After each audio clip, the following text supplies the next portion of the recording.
Àkí ọmọdé, àkí àgbàlagbà, àkí arúgbó.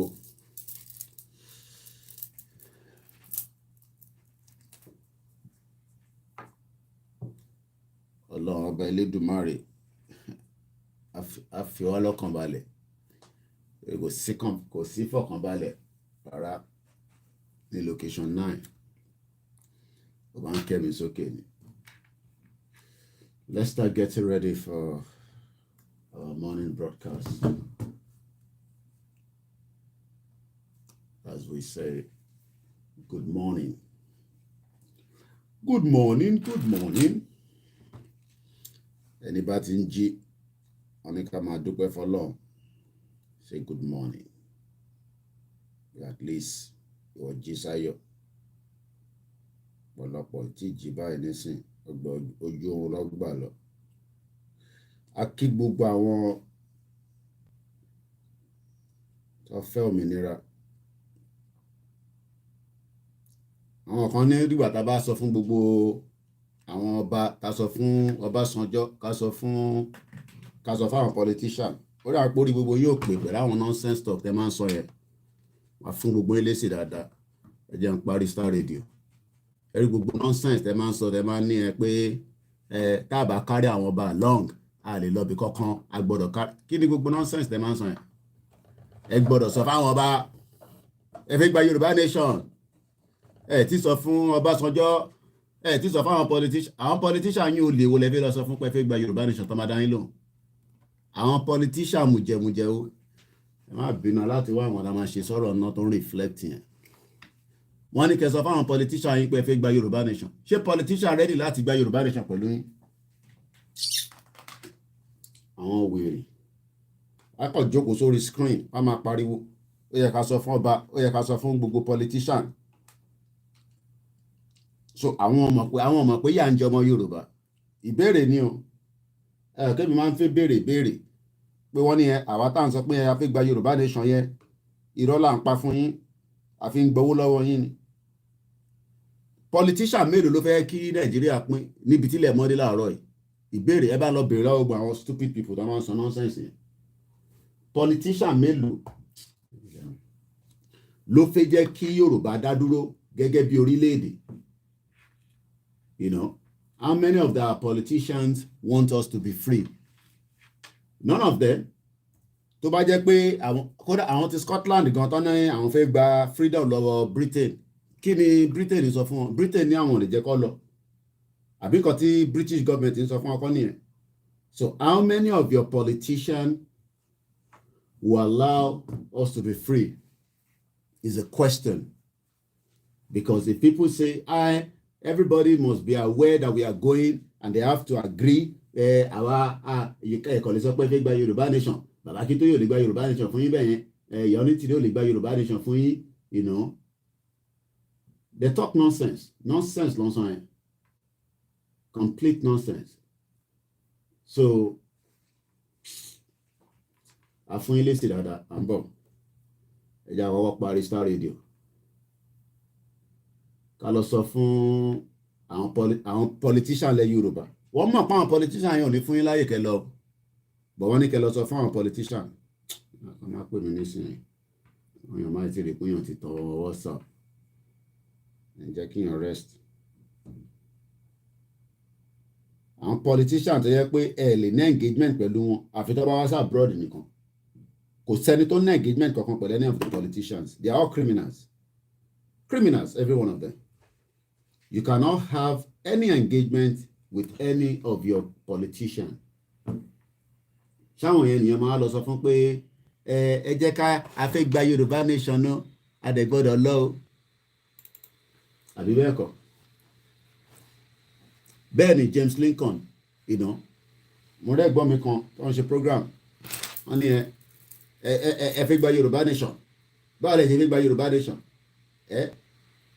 Wọ́n ní kẹ́ lọ sọ fún àwọn politician yìí, kẹ́ lọ sọ fún Ṣèyí Mákindé, ẹ lọ sọ fún Sanwó-Olú àti Dàpọ̀ Abíọ́dún àti Abdulfatai àti gbogbo àwọn ti Adeleke àti Kwara àti Èkìtì pé a fẹ́ gba Yorùbá Nation náà. A dẹ̀ gbọ́dọ̀ ní discussion pẹ̀lú wọn. Is that not mad people? Ó kù díẹ̀ ni. ẹni máa kú pàdé ẹni máa pa òun lọ̀rọ̀ tó wà ńlẹ̀. Ara òrokùn ara ọ̀rọ̀ ẹdìyẹ òun lọ̀rọ̀ tó wà ńlẹ̀ nísìn. Ara òrokùn ara ọ̀rọ̀ ẹdìyẹ. Àwọn ajókòó sábrọ̀d níbi táyé ń dùn mọ́ wọn. Níbi tí mo bá kọ lẹ́tà sí MP mi láàárọ̀ yìí nísìn, ó ti di dandan kó gbọ́dọ̀ reply mi. Èèyàn mélòó ló gbọ́dọ̀ kọ lẹ́tà sí politician àwọn olè yín tó máa dá yín lóhùn? Ṣé politician máa dá yín lóhùn? Mo ń béèrè ni o. Ṣáwọn politician yín máa dá yín lóhùn tẹ́ bá kọ lẹ́tà sí wọn? Are they going to listen to you? Are they going to answer you? Wọ́n ní kẹ́ sọ fáwọn politician yín pé ẹ fẹ́ gba Yoruba Nation. Is that not madness? So I'll be 5 minutes behind schedule. Sorry. So àfún yín lésì dáadáa. Wọ́n ń bi Atiku ẹ̀yàn kí mo sọ lánàá pé wọ́n ń bi Atiku pé báwo ló ṣe fẹ́ sọ́ta ti àwọn Biafra. Àná àṣemọ́ pẹ̀lú Nàìjíríà wọ́n ní a gbọ́dọ̀ sọ fún gbogbo àwọn olóṣèlú wa wọ́n gbọ́dọ̀ wà carry along. Àwọn ẹ̀yìn ọ̀tí mọ̀ fáwọn yẹn 10 years from now 20 years from now 40 years from now ẹ̀ ti gba Yorùbá Nation. Ẹ bá yẹ pé yẹn lẹ lọ jókòó lé lórí. Ẹ jókòó pẹ́.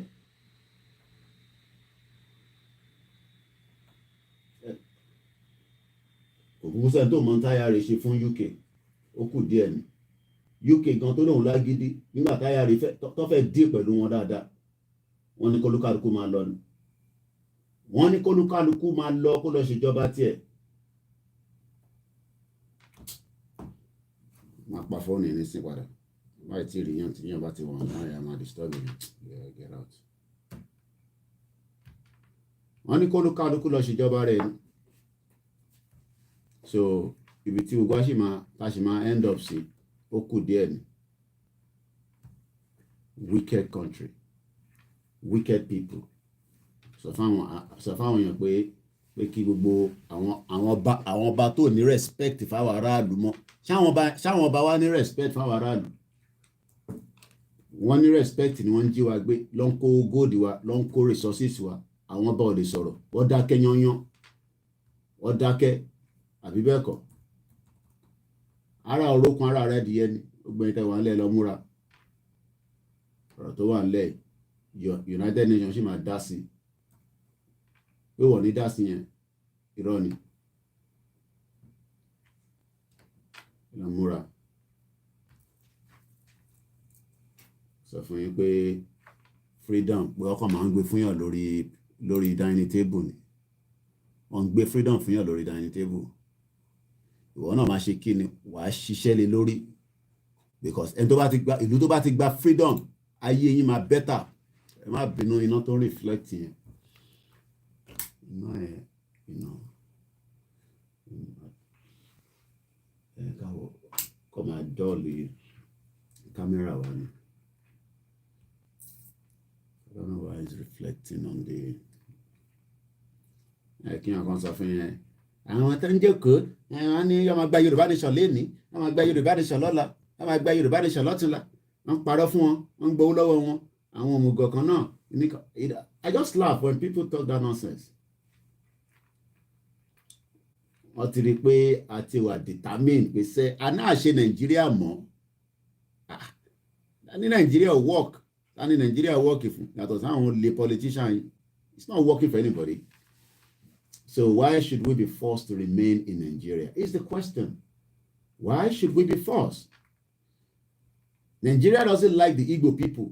The northern part of Nigeria doesn't like the Igbo people. The Yoruba doesn't like the Igbo people. The Hausa doesn't like the Yoruba people. The Yoruba people doesn't like the Hausa people. So why should we all remain one? Is the question. And why must we be forced to remain as a country? Why? Why should we be forced to remain as a country? You can't force us to remain in a country that there's no unity, there's nepotism, there's there's subjugation, one particular ethnic group, Fulani, Tamori, Tele, ó wá di pé àwọn ló ń control resources wa, gbogbo àwọn politician yẹn dákẹ́ láti joy, ó favour wọn now. Nígbà tó ti jàjàjà nẹ̀dẹ́kò tán, olúkálukú wọn ti di big man, wọ́n pa agbádá wèrè wọn, wọ́n ká gbádárùn sọ́rùn ìyà ń jẹ gbogbo ọmọ Yorùbá ìyẹn ọkàn wọn mọ̀nà they cannot be bothered àwa kan wá ní ẹ ṣe jẹ́ ká ṣe àwọn Afẹ́nifẹ́re tí wọ́n náà fẹ́ restructure ṣé Fúlàní dá wọn lóhùn ṣé Gàmbàrí dá Afẹ́nifẹ́re lóhùn pé ẹ wá gba restructure o you think they care about Afẹ́nifẹ́re ṣé wọ́n dá wọn lóhùn wọ́n dá wọn lóhùn náà because they are seeing them as àwọn olè máa sọ̀rọ̀ sáwọn bàbá wa ní ta ló rí ti Afẹ́nifẹ́re rò pẹ̀lú gbogbo ọ̀rọ̀ tó ń lọ ní Nàìjíríà láti over 20 years kò ṣe pé wọ́n ń tàn wọ́n ni kò ṣe pé wọ́n ń tàn wọ́n ni ara ọ̀rọ̀ ọkùn ara rẹ̀ di yẹun lọ̀rọ̀ tó ń bọ̀ INEC and PDP offices òun lọ wọ́n ti jó ní INEC PDP office raised scores killed in Southeast ojoojúmọ́ ló ń pa àwọn èèyàn tó wà ní Southeast àní àwọn èèyàn náà wọn ò fi gbé papọ̀ kò ń ṣe dandan kólúkálukú lọ dọ́mú yẹ́ ẹ̀gbẹ́ ajẹ́ ká lọ máa ṣèjọba fúnra wa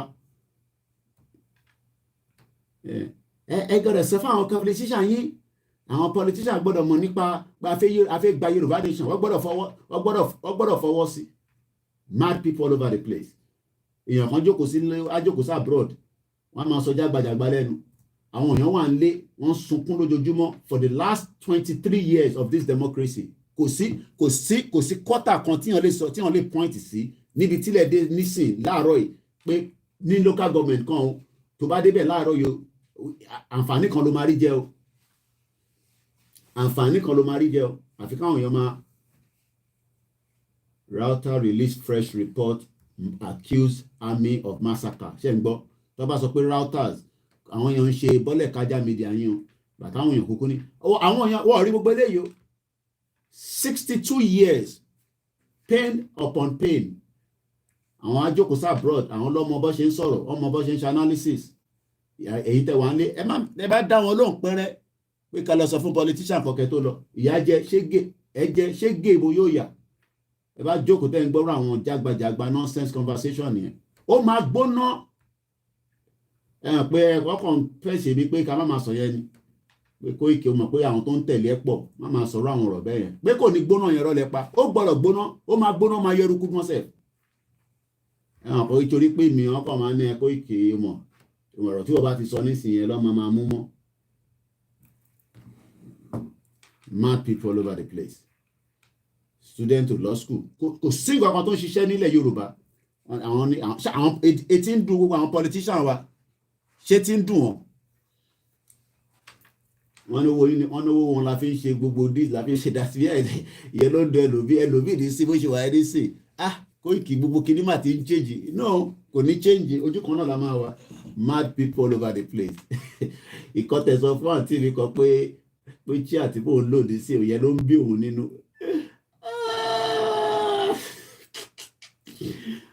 ọwọ́ wèrè èrò pé lóṣìbìtì ni gbogbo àmà jẹ́ ni èmi sọ pé a máa fi mídíà wa a máa fi bá ti Nàìjíríà jẹ́ ẹ ti mọ̀ kọ̀kọ̀ èmi ò níṣẹ́ mi sẹ́ iṣẹ́ kan tẹ́ gbé fún mi òun ni kí n ṣáà máa bá yín sọ pé sẹ́ Yorùbá máa lọ Koiki ìwọ ṣáà máa fún wa ní gbogbo intalin láti mọ̀ àti tó yẹ ká mọ̀ tí wọ́n bá ti fún wa níyẹn àwa máa tọ́jú wọ. Olele 2023 I will negotiate with IPOB on Biafra agitation, Atiku declare. The IPOB issue in the Southeast, as far as I concern, is about the realization of Biafra. Is it possible for Biafra to be realized today? Atiku ń béèrè pé ṣé Biafra lè wà realized lẹ́ni? Ṣé Yoruba Nation lè wà realized lẹ́ni? How old Atiku olórí burúkú ẹ̀? How old Atiku? Pátápátá ní sí another 30 years olórí burúkú òun náà máa kú dànù. Àbí bẹ́ẹ̀ kọ́? How old ní Tinubu lè ní nísìn? Tó wà fragile bẹ́ni tí kan ṣe ní lábẹ́ ṣòkòtò ẹ̀. How old ní Peter Obi? Gbogbo táwọn yẹn bá ṣe 8 years tán àtúnṣe rollover àtúnmọ̀ apariwo. Why do we have to have a union between the north, the southeast, the middle belt? Why not everybody go their separate way? Why should we have a union that is never going to work? Tí north máa sọ fún wa pé àwọn làwọn máa decide ẹni tó máa jẹ vice president, àwọn làwọn máa decide ẹni tó máa jẹ president.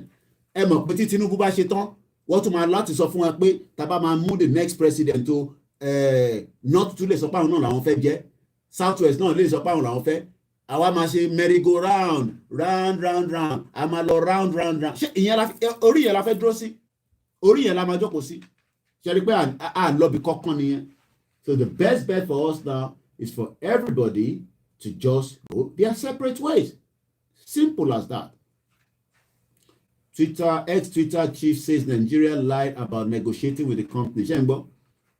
Ẹ mọ̀ pé gbà wọ́n ní Lai Mohammed olórí pansala bàbá yẹn ẹlẹ́nu jáwáyà onírọ́ irú ẹ̀ báyìí kàńtàlẹ́ ni. Wọ́n expect pé Yoruba Nation conversation máa wáyé. They never thought about it. Ṣáwọn ti rò pé àwa kan kọ́ máa dákẹ́ àkọ́ máa pariwo Nigeria is not good, Nigeria is bad. You know, ṣe gbọ́ medical trip $8.23 million in 8 months. Ìbíṣẹ́ tó bá lówó kọ́ ló ń lọ ṣe medical trip labroad ló lọ sí India. Buhari gan fún ara ẹ̀ gan kò ń ṣe London ló ti ń gba treatment ẹ̀ ni. Tó bá ti lu aago pẹ́rẹ́ báyìí kí everybody can roll out politician kankan lọ anywhere mọ́ inú ilé wọn làwọn máa jókòó sí. Ó kù díẹ̀ nìkan ró ni. Ẹni ẹ rò pé nǹkan tó máa tutù nìkan tó ń bọ̀ ni. A máa fàdé lẹ̀ gidi nígbà tí a bá fà á. Ṣé olówó kọ́ ló wá sí abroad bẹ́ẹ̀mi bá sick nísìn ó ti di dandan pé UK gbọ́dọ̀ tọ́jú mi mo dẹ̀ gbọ́dọ̀ kú sí wọn lọ́rùn because irú stage dáwà dé nísìn ó gbọ́dọ̀ fún mi lábẹ́rẹ́ tó máa pa mí. A máa investigate ẹni à ń bọ̀sibọ̀si ṣe rò pé dágbédá ní iṣẹ́ kékeré ni ẹ mọ̀ pé ẹ̀mí gan wà lórí ẹni àwọn wèrè. Ẹ jẹ́ n join studio ìgbà yẹn tí wà 6 minutes behind schedule. Ó jẹ́ ń ṣetán tí wàá ṣetán máa dá gbogbo yín lò orí bíbà láti máa dá yín lò. Jókòó sá abroad máa sọ jágbàjàgbà lọ sọ fún gbogbo àwọn èèyàn pàfẹ́ lọ gbogbo èèyàn kọ́ gbogbo èèyàn ní. À ń bọ̀ ó kù díẹ̀ ẹ lọ bá chìtẹ̀. The one and only Mr. Koiki, who is also going to put the fire in it for you as well. So wherever you are, Starr Radio UK, it is your favorite African and Caribbean radio station in London. I'm bringing the time now to 7 minutes past the top of the hour. And somebody would say, or as I normally say, it's my singular honor to once again welcome the White Lion to the house, Mr. Olayomi Koiki. Yomi, massive good morning to you and welcome to the show. A very good morning to you, Mr. Archie. Good morning to Frank. Good morning to all our presenters, the engineers working behind the scene. Good morning to all our listeners. And I can tell you, we are literally about 5 broadcasts on my left-hand side that are also watching from different parts of the globe. And I say good morning to them as well. Yes, every one of you who tuned in, we are so grateful to you for doing so. But how are you doing, sir? Well, the code continued to play its own role, but you know, we have to play our own role as well.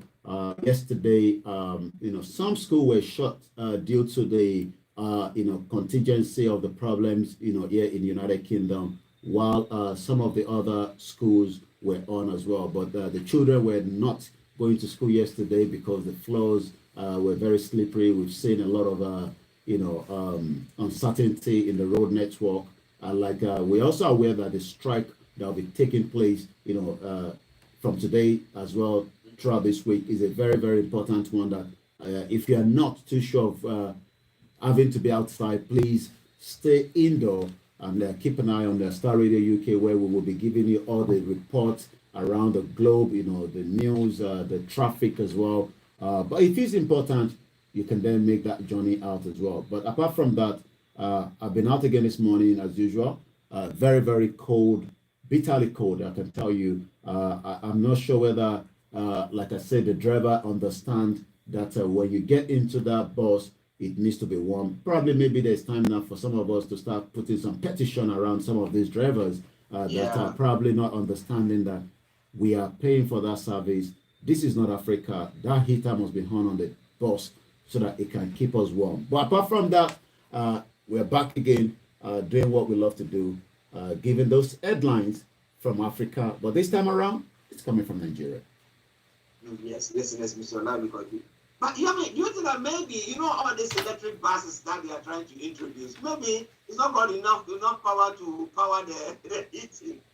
Well, That's well, I mean, you got to understand that the world is changing very fast. I was actually looking at Norway, where yeah, out of the European countries, Norway has more of the electric vehicles, and as we yeah. speak right now, they're also planning to have those vehicles to be able to be charged while you're driving on the road. Mm, So, mm. but like you said, do all these buses that has been brought in have that capacity? Well, I believe as long as they can move almost an hour driving from point A to point B, then that's something that is inside that can also fire up, the engine to keep it warm for some of us in this very bitterly cold winter that we find ourselves right now. Well, listeners, whatever it is, we are here to keep you warm. I have the white lion who's going to put the fire in it, and I'm here to be fanning it, and I can tell you that it will keep you warm wherever you are. So keep your dial still log on Star Radio UK. It is your favorite African and Caribbean radio station in London. Okay, let's see whether Yomi, can you hear me? Loud and clear, Yes. yeah. I was actually mute Good, myself. good, Yeah, I can hear good. you. Okay, Yeah. okay. Yes. Now INEC PDP office is raised because virtually it's like an attack on the INEC or an attack on the 2023 election. So the question is, with everything that is going on, is the election going to take place or not? But what happened to the INEC offices and the PDP offices and all that took place there? Well, we've seen a lot of more INEC offices, being brought down, in raised to, down by fire. There's no evidence of who is actually behind these, but the government believe, according to them, that this is done by those the government call the separatists, which is the IPOB. Even though evidence indicate that we've also seen that the politicians are also not in good terms with each other, depending on what state that you are running, your election from. But the headline that you actually talked about is the INEC and the PDP offices raised and scores killed in the southeast and again in Kaduna. So the question is, if INEC offices are brought down in Kaduna, is that again the job of the IPOB? Because Kaduna, if you look at the map behind me there, if I move this way, southeast is just literally, very close to the southwest. And if you look at Kaduna, Kaduna is a bit further, to west southeast is. Well, let's take a look at, what is this story all about this morning. According to the news, suspected hoodlums yesterday again unleashed spark of violence attack the Independent National Electoral Commission building in Owerri, Imo State, and likewise, the People's Democratic Party campaign office in Gombe. Gombe is quite a bit far away. If you look at Gombe in that map, Gombe is literally very close to Bauchi and Adamawa, and that is as far as away from the southeast. So raising the two facilities, that means a further heightening anxiety about the conduct of the 2023 general elections. You did ask if that election will hold. As far as we can say, the government says the election is going to hold. The self-determination team are saying they're pulling out of Nigeria. There's a lot of uncertainty in Nigeria as we speak right now.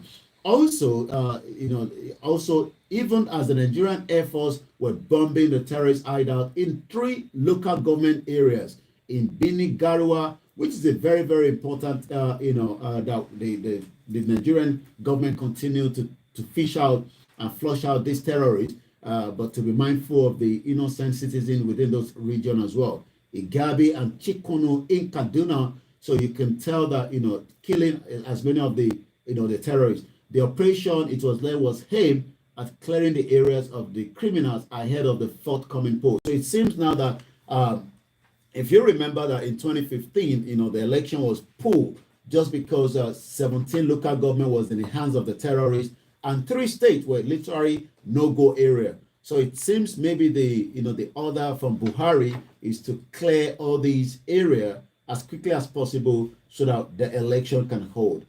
During the Monday assault on the INEC office, a very sad situation. Police were killed. 3 of the attackers were 1 police officer died and 1 other sustained injury as well. It is a very tense time, but let's remember that now similar touch of the INEC offices has now occurred in Ebonyi State, Osun State, in the southwest, Ogun State, within the past week, is now sparking fears that some people were plotting to derail the conduct of the 2023 general elections. Well, it's difficult for us to sit here and make an assessment of what is happening, because it could be that, like you said, some party, people knowing that other parties knowing that, well, with what is happening, the tendency that we might lose the election is great. So, to stop anything from happening, we just have to just go on that path. It could be that people who are against the election per se might also be doing everything to bring it to a halt. And it could be that the government itself, like we've been alluding, that, hey, you know what, we're not going to let the election hold. So that, there is so much chaos. And because if the past elections are there, because 3 states, because of insecurity in 3 states, they decided they didn't want to hold the elections. With this time now that the state of insecurity is on the ascension, do you think the government will also hold the election at all? Well, the situation around this insecurity in Nigeria, it's one to be concerned about, especially when I keep playing back to even in 2019 when we traveled back to Nigeria, to monitor the election. The terrorism issue was not as heat up as these, but what we saw then was more of confrontation, which is already happening. Almost 2 close, members of the Labour Party have been killed in the northern part of Nigeria, and that is definitely linked to those that disagree, with the views of a presidential candidate of the Labour Party, Peter Obi. We are not sure whether it's got to do with the ethnic part of it as well. But one thing is to assess the situation that an election will hold, with these burning of the INEC offices. I was actually looking at a video on the Twitter yesterday where in Ikorodu, this is in Lagos State, for the last 6 months, they've not been able to get their PVC. So again, the question is who is actually, trying to manipulate, the PVC issues. We've seen PVC being thrown away, and where some individuals are not getting PVC as well. Even though INEC is assuring that all these offices that have been burnt down has got not enough materials that are sensitive, around the election. We know that during the election is when the sensitive materials will be monitored, by the security agency. So it seems already that now that we have 3 different, we have the Hausa Fulani from the Atiku side, which is under the PDP, even though people might say, we're going to talk about it because it was actually asked a question around the Biafra. We have the Yoruba, which is Tinubu, and we have Peter Obi, and Igbo man. So 3 individuals from 3 major ethnic groups are running this campaign. Popularity is among every one of them. There's no doubt about it in our mind. But it seems now that some kind of agenda to bring one another down is already playing among them by some of their followers or those that are instigating this violence on the INEC offices and the individuals, police officer across the country. Well, listeners, it is Starr Radio UK, 80 minutes by the top of the hour at the time, and it's the morning show with updates from Nigeria with Mr. Lani Boykin and North London studios. I'm actually here in the South studios. So stay tuned, don't go away. Ruth, hey, good morning. It says, Ruth says, good morning, Mr. Koiki.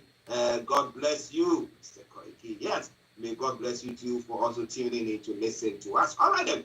So, you me now, the military has come out to debunk again the report by Reuters that accusing the army of a massacre. Now, the story says that the federal government had described a report published by Reuters, an international news organization, accusing the Nigerian army of infanticide as a fake news. How fake is it? What information do you have pertaining to that? A couple of days ago, the Reuters released a very, very, strong allegation with investigation around 13, Nigerians, within the IDP camp were actually pregnant, were terminated, without them knowing, and that is something that you ask the question, are these some of the pregnancy done by the terrorists, or is this military also involved in sleeping with some of these women and then eventually force them to terminate the pregnancy? But the federal government disagree with Reuters. It's not the first time that the government of the day, we've seen that, especially in Africa, government doesn't like international, agency, giving reports, especially if it's not the one that favors them. Amnesty International have written a lot of reports that, the government have also debunked.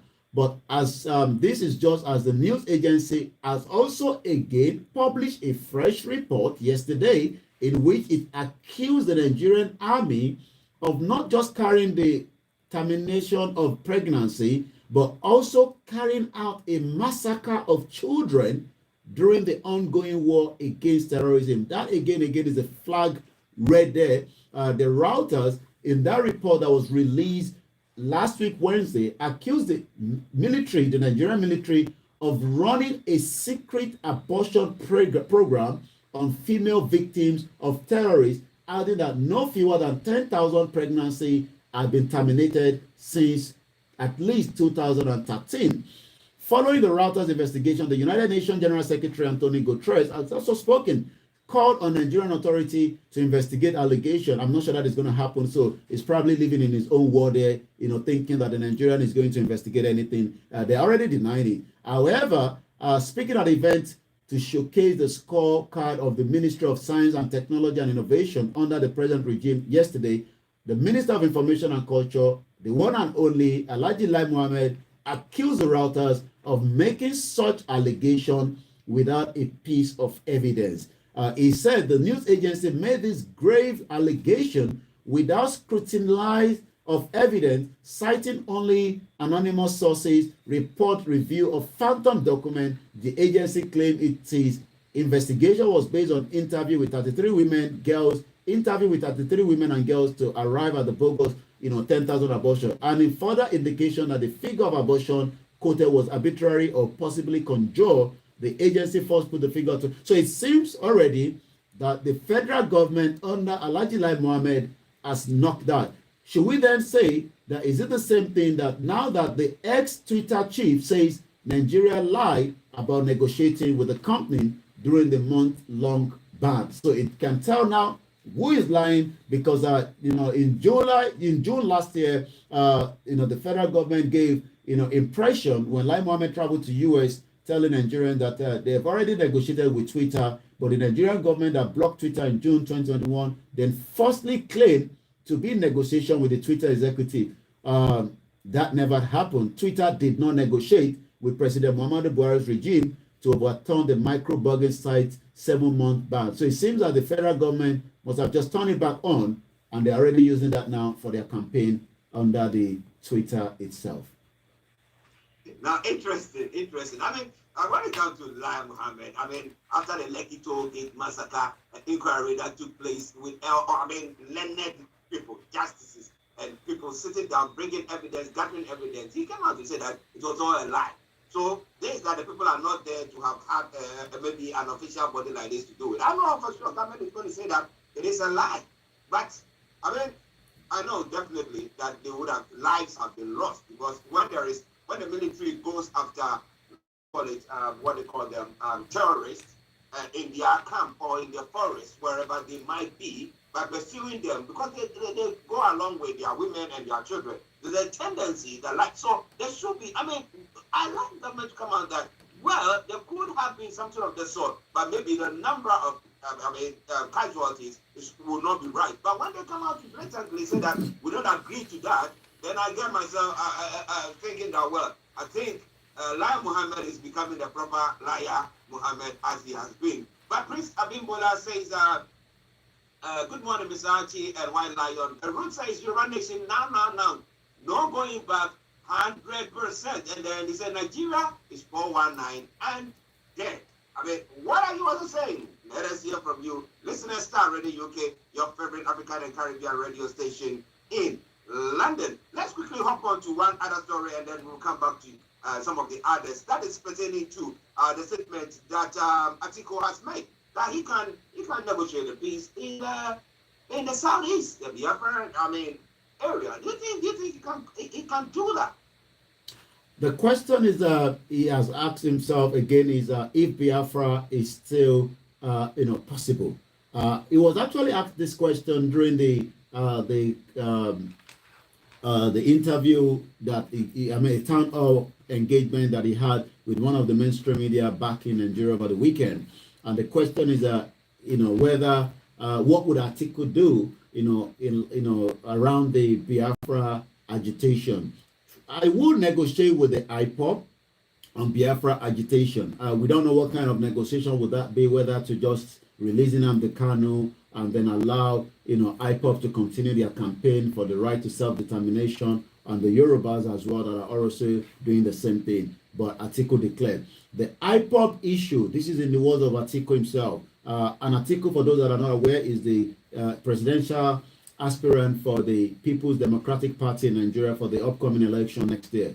The IPOB issue in the southeast, as far as I am concerned, is about the realization of Biafra. He's now asking, is it possible for Biafra to be realized today? That is now again a question mark that Atiku is asking, whether Biafra can be realized today. He says he will negotiate. Mr. Atiku is 76 years old, is contesting under the against Bola Tinubu and Peter Obi and the host of others. IPOB, is an organization that the government have also labeled as terrorist, even though the international community disagree with that. But Mr. Atiku Abubakar expressed willingness to negotiate with this particular group. We are in a democratic society. There is no one geopolitical zone that can't on its own achieve a political power without crossing Niger or being an alliance with other geopolitical zones, the former vice president explained. He added, and I said, and I quote, I think this is what they should begin to think. Okay, how do they partner other part of the country to secure political power to protect their interests? I think these are the ways to go as far as the agitation for the IPOB is concerned. So that literally means that, the former vice president between 1999 under Obasanjo, that I'm going to be talking about because Obasanjo has also expressed concern about Nigeria in one of the headlines, while appearing over the weekend on Sunday, urged Biafran agitator to form alliance with other regions to secure a political power, promising to restructure Nigeria, devolve power and resources to the region. This is what they've told the Onaize. This is what they've told the Afenifere in the last 23 years, that we will devolve power, we will give you, restructure, and none of this has happened. I'm not sure this is what IPOB wants. As with IPOB and the Biafra, and the Yoruba have said that, we need to go back to where we were prior before the 1914. The IPOB issue in the Southeast, as far as I'm concerned, is about the realization: is it possible to have Biafra today? How? By negotiation or by going through another civil war, which we cannot afford to. And if we're not going to afford to go into another civil war, that negotiation doesn't seem to be coming from this present government. So I'm not sure whether IPOB that are saying that they are leaving, exit out of Nigeria before that election, Atiku will have the time to negotiate with them. But the question is, have there been any declaration per se, like an official declaration from the IPOB at all? No, no, not to our knowledge, but we are aware that they're also, from a lot of in their information coming out from their spokesperson, that they will be pulling out of Nigeria, before the 2023 election. Because it's quite, it's, I know followers, those who are following us on this platform, will be asking, well, how are they pulling out? Is there going to be a war, like a civil war going to take place? Are they going to arm themselves and say that, look, you like it or not, we just leave it? And how will the government react to it? Because remember that Buhari made a statement. That's why Twitter took him his statement down and took him off Twitter, and then they decided to ban Twitter in Nigeria, because he said that those of you who were not born at that time, they should remember he was there, the one of those people, and the way they dealt with them, the same way the people have not known. So Is that what we are heading towards to now? Is that what we are heading towards? Will take us straight to what Obasanjo, the former president of the to what Obasanjo actually said, says here, and I quote, Obasanjo, Nigeria at crossroad, needs leader with right character. The former Nigerian president said he was working with other elder statesmen to enthrone a new Nigeria. How he's going to get a new Nigeria, especially with the three political parties that he has not given, who is actually backing, even though all the three of them have visited his house at the Ota in Abeokuta. The former president, Olusegun Obasanjo, says Nigeria is at a critical moment in our political history and needs a leader with the right character and capacity to turn things around. Obasanjo worked with Atiku, so he knows Atiku very well for the 8 years during the 1999 to 2000. There were a lot of disagreement. There were a lot of corruption under Atiku that Obasanjo was not pleased with.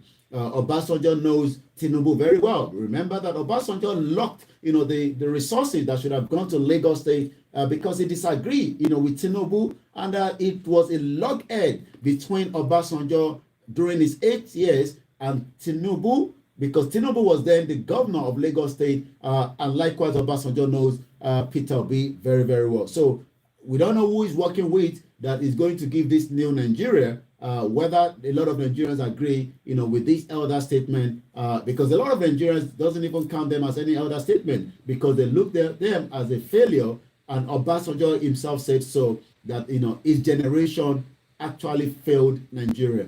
Obasanjo said he was working with this elder statement. We don't know which of the elder statement, but over the weekend, like I said, I saw him with the leader of the social cultural group, Afenifere, traveling to Enugu, where, one of the elder statesmen died, and they were there, for the burial. The former president stated this yesterday, Monday, at the Onhaize Indigbo National Secretary in Enugu, where he signed a condolence register opened by the group elders for the First Republic Minister of Aviation, Chief Maduzuke Amachi, who died in November 1st. The leader of the Apex Yoruba Social Cultural Group Organization, Afenifere Pa Adebanjo, and the presidential candidate of the Labour Party, Mr. Peter Obi, also signed the register. In his address, Obasanjo said the major problem with Nigeria was that of the leaders with the right type of character who should be trusted with leadership roles. So I put my hand on someone, it means that comparing with the other, I see that there's a merit that would be of the benefit of Nigeria. I believe that Chief Adebanjo stand for the same thing. Well, the question is, Obasanjo also, he had paid his dues in Nigeria. He should not relent in pushing for justice, adding that the problem with the country is not ethnic, but national. But I'm not sure whether a lot of people agree this morning with this elder statement.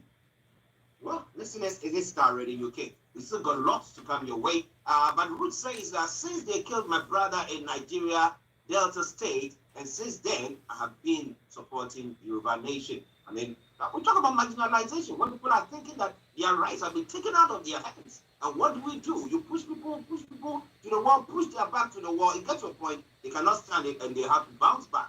So what are we going to be seeing? This is what the Saudis are saying, that we're going to be embarking on our separation. We're going to leave. Now, if the federal government said no, and the Southwest are saying, we also want to go, there's going to be a declaration. What is going to happen to Nigeria? But wherever you are, continue to keep your dials locked on Starr Radio, okay? As we bring you more from there. But 11:33, let's go to Yomi for the rest of the stories that is making the rounds. Over to you, sir. Thank you so much. INEC technologies have been introduced to improve the process over the years, and regularly INEC makes its point of duty to improve electoral process by the head of the mission, Dr. Mrs. Eno Udusi, at the ongoing market outreach in Abuja, as the INEC continue, to sensitize people. Atiku has lost his base, will not attain Buhari's 12 million votes from the north. Osita Okechukwu, the director DG of Voice of Nigeria, Osita Okechukwu, downplayed the threat of the PDP as a major opposition to the APC. I can say that this particular, DG to the Voice of Nigeria that I've been following, in the last, as the PDP lost, the last election, a lot of money in the tune of almost 400 million naira was allocated to rebuild what would have been, the Voice of Nigeria to Africa, which is Voice of Nigeria under the, the Director General of this particular,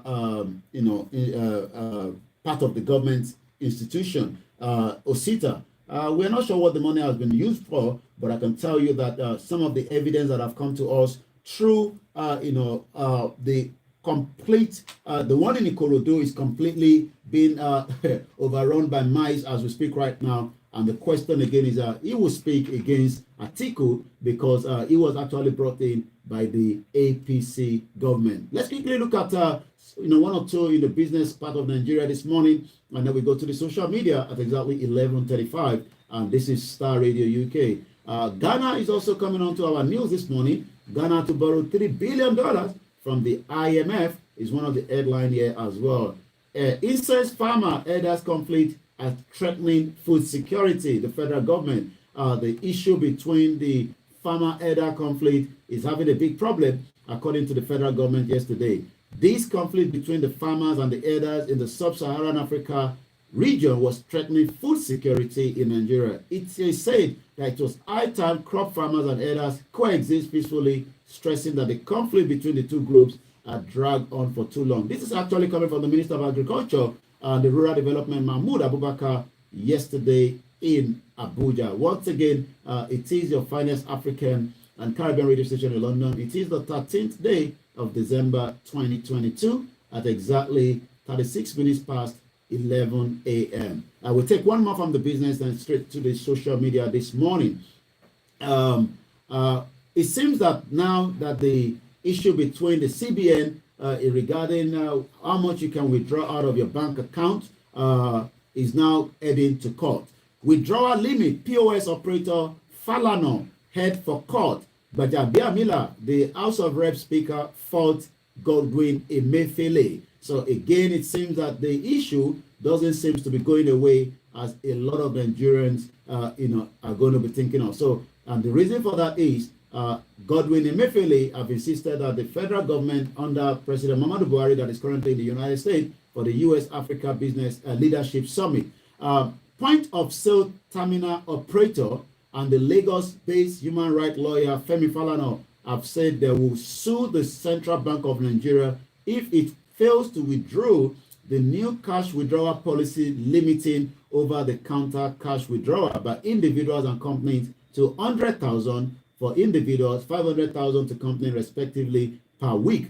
The CBN added a memo introducing this policy said that the third-party check above 50,000 will no longer be eligible for OTC payment, while extent limit of 10 million on clearing check still remain. The circular. So the question then is, when somebody like the human rights activist and the senior advocate of Nigeria, Femi Falana, says he's going to take the Nigerian government to court or the CBN. All these doesn't make any impact at all, and that is not going to stop anything. And these are some of the reasons why a lot of questions have been asked around, all these issues. According to him, it is embarrassing that the Central Bank of Nigeria has been making announcements without any regard to the Constitution and other relevant laws on the national economy. It is particularly worrisome that the governor of the Central Bank has purportedly placed a limitation on cash withdrawal in Nigeria in complete defiance of Section 2 of the Money Laundering Act 2022, which provides as follows: no person or body corporate shall in transaction through a financial institution make or accept cash sum of exceeding 5 million or its equivalent in case of individual, which is 10 million or its equivalent, 5 million for the individual and 10 million for the corporate. So it seems now you would not be able to do so, even though the law does not permit so. So let's take us straight to the social media and see part of what is trending this morning. Again, Simon Ekpa, you can cry on social media, call the Finland embassy, call anybody you want to call. You can cry now till next year. Our focus is to make sure Biafra exit Nigeria in 2023, either peacefully by the means necessary. Your political motive cry will end on the newspaper. The next one, 70 million Igbos are fighting for existence. Their leader, Nnamdi Kanu, was discharged and acquitted by the same Nigerian court they adopted him, but still held back by the Nigerian Fulani jihadist government. This is coming from Kenneth Obike with a video underneath that we will not be able to play this morning. Again, Buhari to Boris Johnson in Kigali, let him defend himself in court. Rishi Sunak, Mazi Nnamdi Kanu has been discharged and acquitted at Nigerian appeal court. What is stopping you from intervening in your citizen release? And this is all coming again. Again, Robert Spencer, Nigerian Muslims in an army uniform, storm market, murder 6 people, adopted 12, including a nursing mother and a baby. What a very terrible situation that we found ourselves in Nigeria. And INEC is not ready. Please retweet until they address this. Save Nigeria now. You can still help. And I've got it here. And it says, INEC, Etiosa, local government attention. Fresh PVC registration from January to July 2022 is yet to be ready for collection, while deficit transfer damage from January to July 2022 is ready for collection at various local government. Time, 9 a.m. to 3 p.m. daily. Thanks. So it seems somebody have posted that somewhere in one of the local government. Etiosa is in Lagos State. So it seems again, as more Nigerians are preparing to vote to get their PVC, more Nigerians are asking questions around why PVC is not available as well. This is how far we can go this morning on the morning edition of the Star Radio UK, and I'll return back to you now in the studio, Mr. Haji. Yes, listeners, Mr. Olayemi Koiki for you. If we want to go on, we'll go on and on and on and on. But a quick one. The herdsmen and the farmers issue that one of the gentlemen did talk about there earlier, you didn't mention it. I was pondering over it and thinking that, well, what proposal has he got to resolve it? Because if you say, oh, the herdsmen and the farmers issue has gone on too long, blah, blah, blah, people are now scared to go to their farms because they know that they go there and the herdsmen are going to there. The herdsmen are going to come there to come and destroy their farms and kill them as well. So what's the point? Well, a lot of farmers have actually. I was following Akoko in Ondo State on Saturday, and most of the women that into cocoa could not even dry it anymore in the farm. So they have to just grab as much as they can and come and do that in their, very close to their homes. And the reason for that is, because of the issue of the Fulani attacks as well. And they're always again in these guys, not anymore with these cows. They are now putting on most military outfit and creating this havoc. But we do know that those in the sub-region are still using the cow to destroy farms that should have produced large amount of produce. There was a farmer that I listened to, and he says his cassava harvest would have been about 13 vehicle load of it, but unfortunately they couldn't even get one out. Oh gosh. So somebody say, what's the point going on there? But anything for freedom. Hashtag Think Yoruba First says Obasanjo is always saying things to defend his interest in Nigeria. That man is selfish. I say good morning to you all in the studio. We appreciate you all. Thank you very much. Olola says, Koiki was calling me out on the show.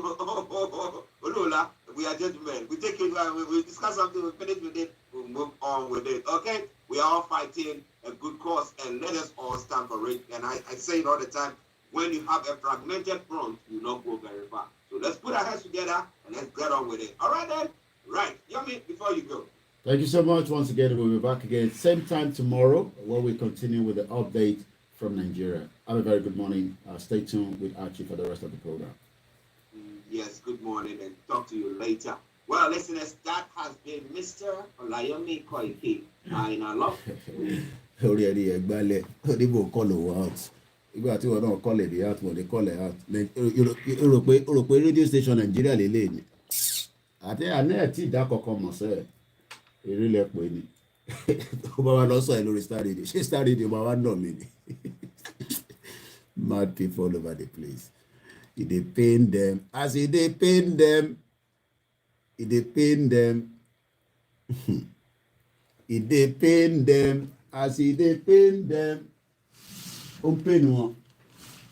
Oh, sorry, Star Radio. Oh, no, I was calling you out. ta ni ẹ tá lè call ẹ out anybody làwa lè call out àbí ọmọ pàìpàì ni who be you tá lè call ẹ out ó ní mò ń call òun out who the hell are you tá lè call ẹ out the craze.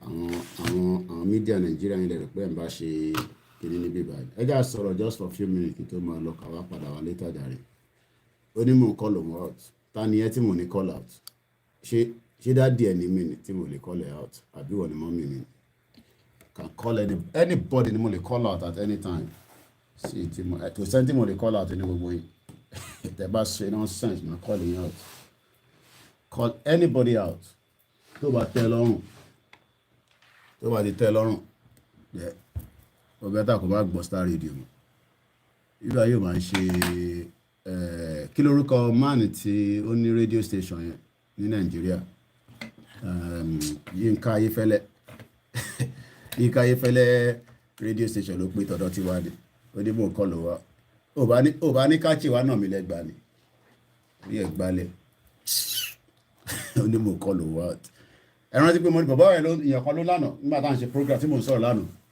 ó dọ̀ wọ́n á fún mi ní £100 ó dọ̀ wọ́n á fún mi ní £100 pé mo lè tán náà yìí nísìn because ó ń reflect lẹ́ǹkan sí inú tí a nílé máa tàn tá a bá ń ṣe ó ní mò ń call òun out ó ní mo call òun out pé kí ló tẹ̀ sọ lánàá náà ó ní mo call òun out apparently ẹ mọ̀ pé mo ní bàbá Akíntóyè pè mí lánàá ó wá ní ẹ torí pé mi ń defend bàbá Akíntóyè ni bàbá Akíntóyè ṣe pè mí èmi náà dẹ̀ dá lóhùn pé ta ni mo bá defend ṣé Tinubu ni kí n máa defend ṣé criminal Tinubu ni kí n defend ṣé criminal Tinubu òun ni kí n defend ṣé kí n máa defend Atiku àti Tinubu as against bàbá Akíntóyè àti Onítìrẹ àti bàbá Adéníran àti Ìgbòho tánìyàn bá máa defend ṣé àwọn olè yẹn la máa defend àbí ìbéèrè ni o because ẹ jẹ́ bá ṣe kọ́fì o àmú kọ́fì o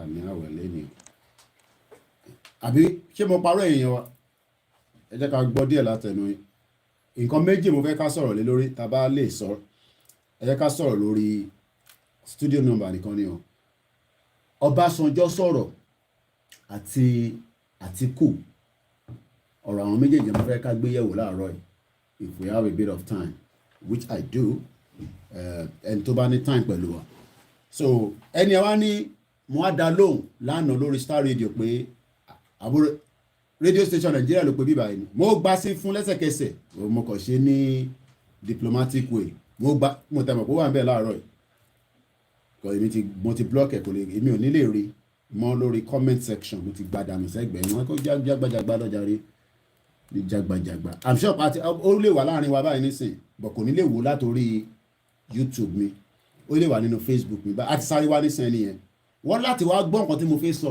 ẹ gbọ́dọ̀ wá gbọ́ tí mo fẹ́ sọ kọ̀sẹ̀ mi ní bàbá yín ẹ gbọ́dọ̀ wá gbọ́ nǹkan tá a bá fẹ́ sọ ẹ gbọ́dọ̀ wá gbọ́ àti ẹ̀yin tí ẹ bá ń jókòó tẹ máa ń sọ fáwọn èèyàn pé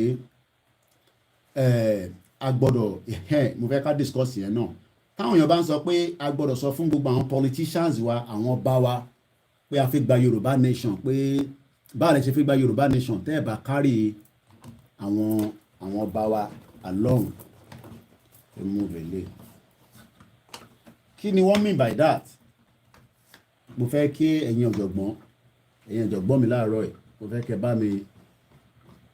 kẹ́ bá mi sọ̀rọ̀ sí i when they talk like that kí ni wọ́n mean pé a gbọ́dọ̀ inform àwọn ọba pàfẹ́ gba Yorùbá nation ṣé àwọn bàbá Akíntóyè ṣé wọ́n ti sọ fún gbogbo àwọn ọba yẹn tẹ́lẹ̀ ṣé bọ́ ti sọ fún wọn ṣé àwọn ọba yẹn sọ pé àwọn máa gbọ́ ẹ̀yẹ́ ká jọ dá sí láàárọ̀ ẹ̀ fẹ́ẹ̀ni tó bá fẹ́ sọ sí nọ́mbà yẹn náà ni the same number I pin nọ́mbà yẹn sórí screen Ayọ̀mí Kúmórí ẹ̀ ń bẹ̀ thank you so much my brother káwọn yẹn ṣì máa sùn ni àárọ̀ gidi lọ́wà lóru ní Amẹ́ríkà níbẹ̀ àbọ̀rọ̀ mòye yín nísìn so wọ́n tọ́ba ní ẹ gbọ́dọ̀ lọ sọ fún àwọn ọba yín gbogbo politician láti wà ọ́ láti mọ̀ nípa pé Yorùbá máa lọ pé without the politicians there is no way we are going out of Nigeria pé a kàn ṣeré ni yes I mean iṣẹ́ àwọn politician nìyẹn tó bá jẹ́ pé they are honest. If there's honest around the current situation in Nigeria, ìwọ̀nba làwa máa ṣe. What we would have been doing is supporting the politician, which they told them. Tẹ́ bá rántí pé nígbà tí wọ́n ń sọ̀rọ̀ force majeure, the governors were told that this constitution is not going to help you to protect your people. Your people are being killed. Wọ́n kàn pa yín, wọ́n pa àwọn citizen ní state kankan, wọ́n pa yín bí chicken. Ìtorí pé constitution 1999 constitution is a very very fake constitution. That constitution.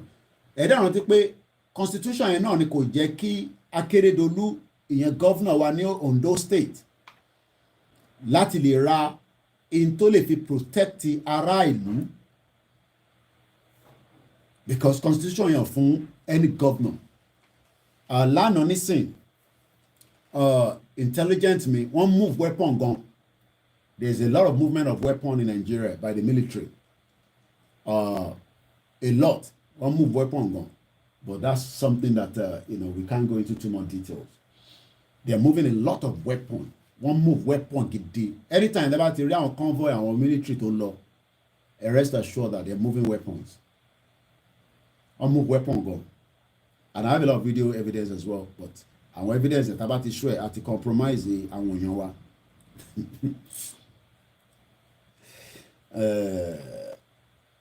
The purpose of moving those weapons is not literally torí gbogbo awuyewuye Yoruba Nation. There are also weapons that should have been used to protect myself and you, but they are not going to do so. The government is not protecting us. The government care less about us. Some of those weapons, they are selling it back, one to tap, as usual. But if anybody says that pé a gbọ́dọ̀ kọ́kọ́ bá wọn politician wa sọ̀rọ̀, yes, that's if our politicians are ready to speak with us. If our politicians are ready to discuss the current situation that we are saying, that the right to self-determination. Atiku was asked about Biafra. Mo gbọ́ interview yẹn, ẹ mọ̀ pé na fi play lánàá. And if I can bring the voice out, ká gbọ́ in tó sọ. Kódà orí Ìwó TV gan ni mo ti rí interview yẹn wò, because àwọn ti cut it. Mo fẹ́ ká farabalẹ̀ ká gbọ́ nǹkan tí Atiku fúnra rẹ̀ sọ ni o. And he's asking the question that ṣé Biafra lè possible ṣá? Just like everybody will say, ṣé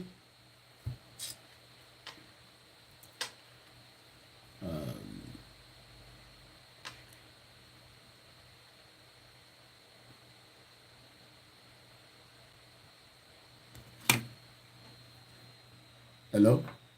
Mo àlórí live show ní sí, má pè mí ní sí mo àlórí live show báyìí. Mo àlórí live show, all right. Má bínú. Má bínú yìí tẹ̀wá lórí Instagram. Problem tá a máa ní nìyẹn tí a bá ń lo fóònù tí àwọn èèyàn bá ti pè sórí ẹ̀ ní disturb wa. Tí ìbàdàn tètè gbé kọ́ yẹn, ẹni ẹ̀ máa pè wá léraléra padà ni. Kò lè ní jẹ́ agbádùn conversation. Kí ló tún jóná? Traffic is building up. Alternative if you have to happen. Third Mainland Bridge. Ní ìṣẹ̀lẹ̀ lórí Third Mainland Bridge. Okay, mọ́tò kan jóná. Nigeria, àgbákò country. Mo bọ́ èèyàn wa. Ẹja sẹ́tìlẹ̀ padà. Ó dùn bọ̀bọ̀ yẹn, ó láti wá sọ̀rọ̀. Ó dùn láti wá sọ̀rọ̀ láàárọ̀ yìí. Ó wá náà máa fẹ́ mi £100. Mo ní kó lọ fún àwọn family ẹ̀ nílé. Mo sọ fún lẹ́sẹ̀kẹsẹ̀ lórí rédíò àbò ń sinmi. Ta ló fi fún £100? Mo á jẹ́gẹ́ bí elébi tó fi fún £100. Mo ní kó lọ fún àwọn family ẹ̀ ní £100. Ó náà give you £100. Tá bá ṣe rally ní mọ́ǹtì yìí. Mo ní kó lọ fún àwọn family ẹ̀ nílé. Ibi tá ti kú yẹn ti sọ̀rọ̀ ilé. Ẹ jẹ́ mú jáde. No. He's a former director with the DSS. Mr. Mike Ejiofor. Good to see you, Mr. Mike. you see those who are asking questions, reading from the script, is because we want precision. We want people to be able to ask direct questions. Mr. Ejiofor, go ahead, please. Excellencies. Well, security is the bedrock for any meaningful development, and I know you have a lot of programs. Unfortunately, there are a series of security challenges in the country, especially separatist agitations in almost all the parts of the country. Now, I take Southeast geopolitical zone for instance. Can you tell Nigerians what you intend to do differently, which possibly is not being done now to stem the tide? Specifically, do you intend to use political solutions to resolve IPOB agitations as against current government position? Related to these activities are the activities of our non-government who have been wreaking havoc in the zone. If you intend to use political solutions of IPOB, how do you see the wheat from the chaff? That is addressing the political solutions of IPOB and at the same time isolating and identify the unknown government for appropriate action to stabilize the region. The question 2 is that wọ́n kò ní sọ̀rọ̀ síbẹ̀ ẹja ẹgbọ́n rẹ̀spọ́ndì Atiku lé lórí nísìn the solution ló máa ṣe. Like he said, every geopolitical zone has its own peculiar security challenge. He brought out the iPod issue in the southeast. The iPod issue in the southeast is basically, as far as my understanding is concerned, is about the realization of Biafra. Okay. Is it possible for Biafra to be realized? Mo fẹ́ ká mú bẹ̀rẹ̀ dání. Atiku is asking the question, is it possible for the IPOB Biafra to be realized? So definitely he's going to say the same thing on Yoruba people. Pé ṣé ó possible kí Yoruba Nation kó wáyé? Èmi wá ń bi ẹ̀yin ọ̀jọ̀gbọ́n tẹ́ ń wò wá. Ẹ má bínú ẹ̀gbọ́n mi Akura, mo rí voice message yín láti Japan. Táìmù lẹ́yìn wà nísìnyí náà. Ẹ̀yin ti wà ní òru 12:05. Mo rí message yín, but you know, there's been a lot of business around contact attention yẹn, but we see what we can do. Mo gbọ́ voice yẹn má bínú láti Japan. Mo kàn rí signal yín lórí Facebook nísìn. Ìbéèrè tí mò ń bi gbogbo ọmọ Yorùbá ni pé in tí Atiku sọ yẹn pé is it possible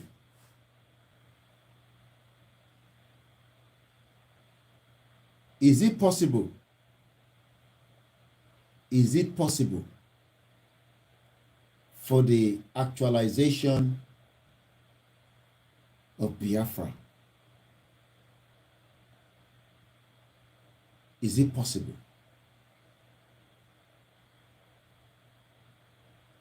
I'm asking the question. Okay, 2057 lẹ́wà. Ṣé gbogbo aago yìí ti fast jura wọn lọ́nà àbí kò tẹ̀ yé mi? Mo ní láti check gbogbo àwọn aago yìí. Tó ṣe ń ṣò mí ní past 12. Okay, bí a battery àwọn aago yẹn, mo ní láti change it because bí ṣe ń sọ ti New York náà lánàá, àwọn kan sọ pé no kò right. So 9 lẹ́wà. Okay.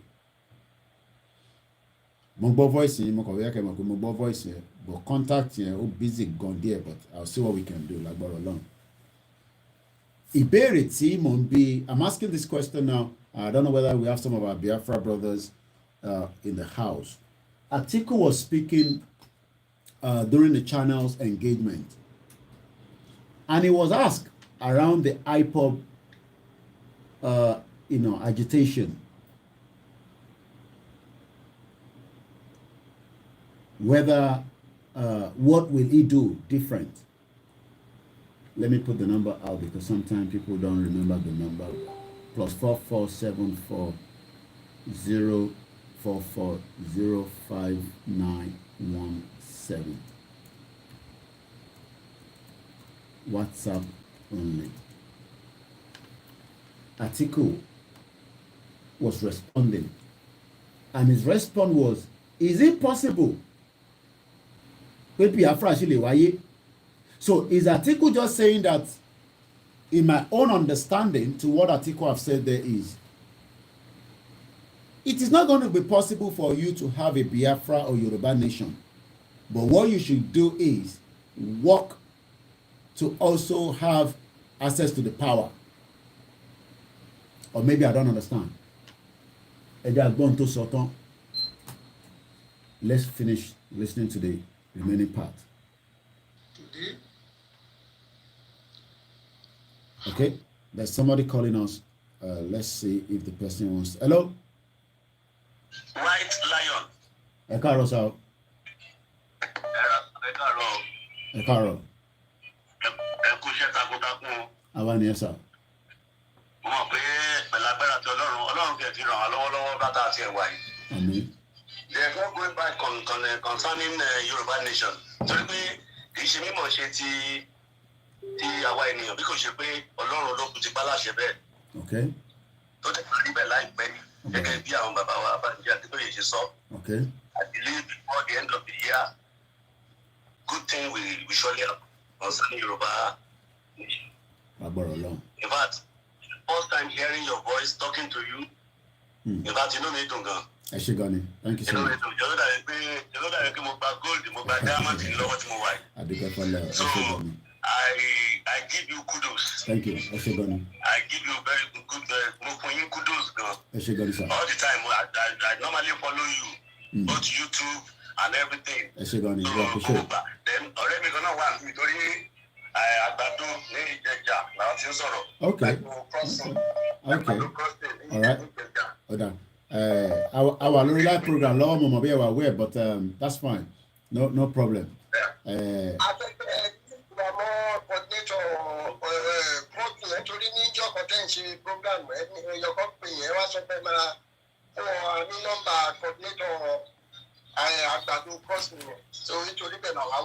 Okay. All right. Ma reach out sí padà. Ma kọ number yẹn sílẹ̀ nísìn, so ma reach out sí gbogbo àwọn tó tẹ̀ bẹ̀rẹ̀ contact náà lánàá. I didn't get back to everybody, but ma reach out sí ti bá ti Ogun State yẹn náà lẹ máa because Ogun State náà ló máa fún yín ní the remaining ma send the coordinator Ogun State sí. Thank you, sir. All right. All right. Thank you so much. And thank you so much, again. The question is, if Atiku is saying, is Biafra achievable? Definitely, he will be asking the same question, is Yoruba achievable? And I say good morning to all our leaders. In Atiku's mind, good morning, my sister, my big auntie, Blessed Shinra, you said, in Atiku's mind, it's impossible, but with God on our side, all things are definitely. Atiku is not going to say anything more than what he's saying anyway, because they are all part of the, the situation that is making us to be where we are today. Pray without work is dead. Pray, work, and God will bless your hard work, which is exactly what we believe in as well. So, why am I bringing this out? It's just for those that are saying that, oh, go and speak to your politician. Because people will say, oh, you need your politician. The Biafra must need their politician to support them. But in reality, are this politician going to back a Biafra? Are this politician going to back a Yoruba nation? Hello? Ekaro.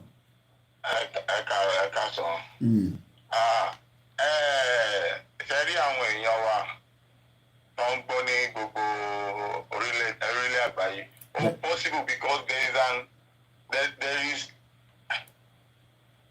hello. I'm buying. There is an amalgamation. Okay. 2014. Okay. 2014. Anybody to bá fẹ́ lọ, only law. So bóyá wọ́n sọ pé tó ń bèrè pé can Biafra can stay alone or Oduduwa can stay alone. We can go. Tí ó bá dojú ẹ̀, òun bá mọ̀ pé ẹni kálukú lè lọ. Because ìyàwó àpàpà dodo ló ṣe fún wa.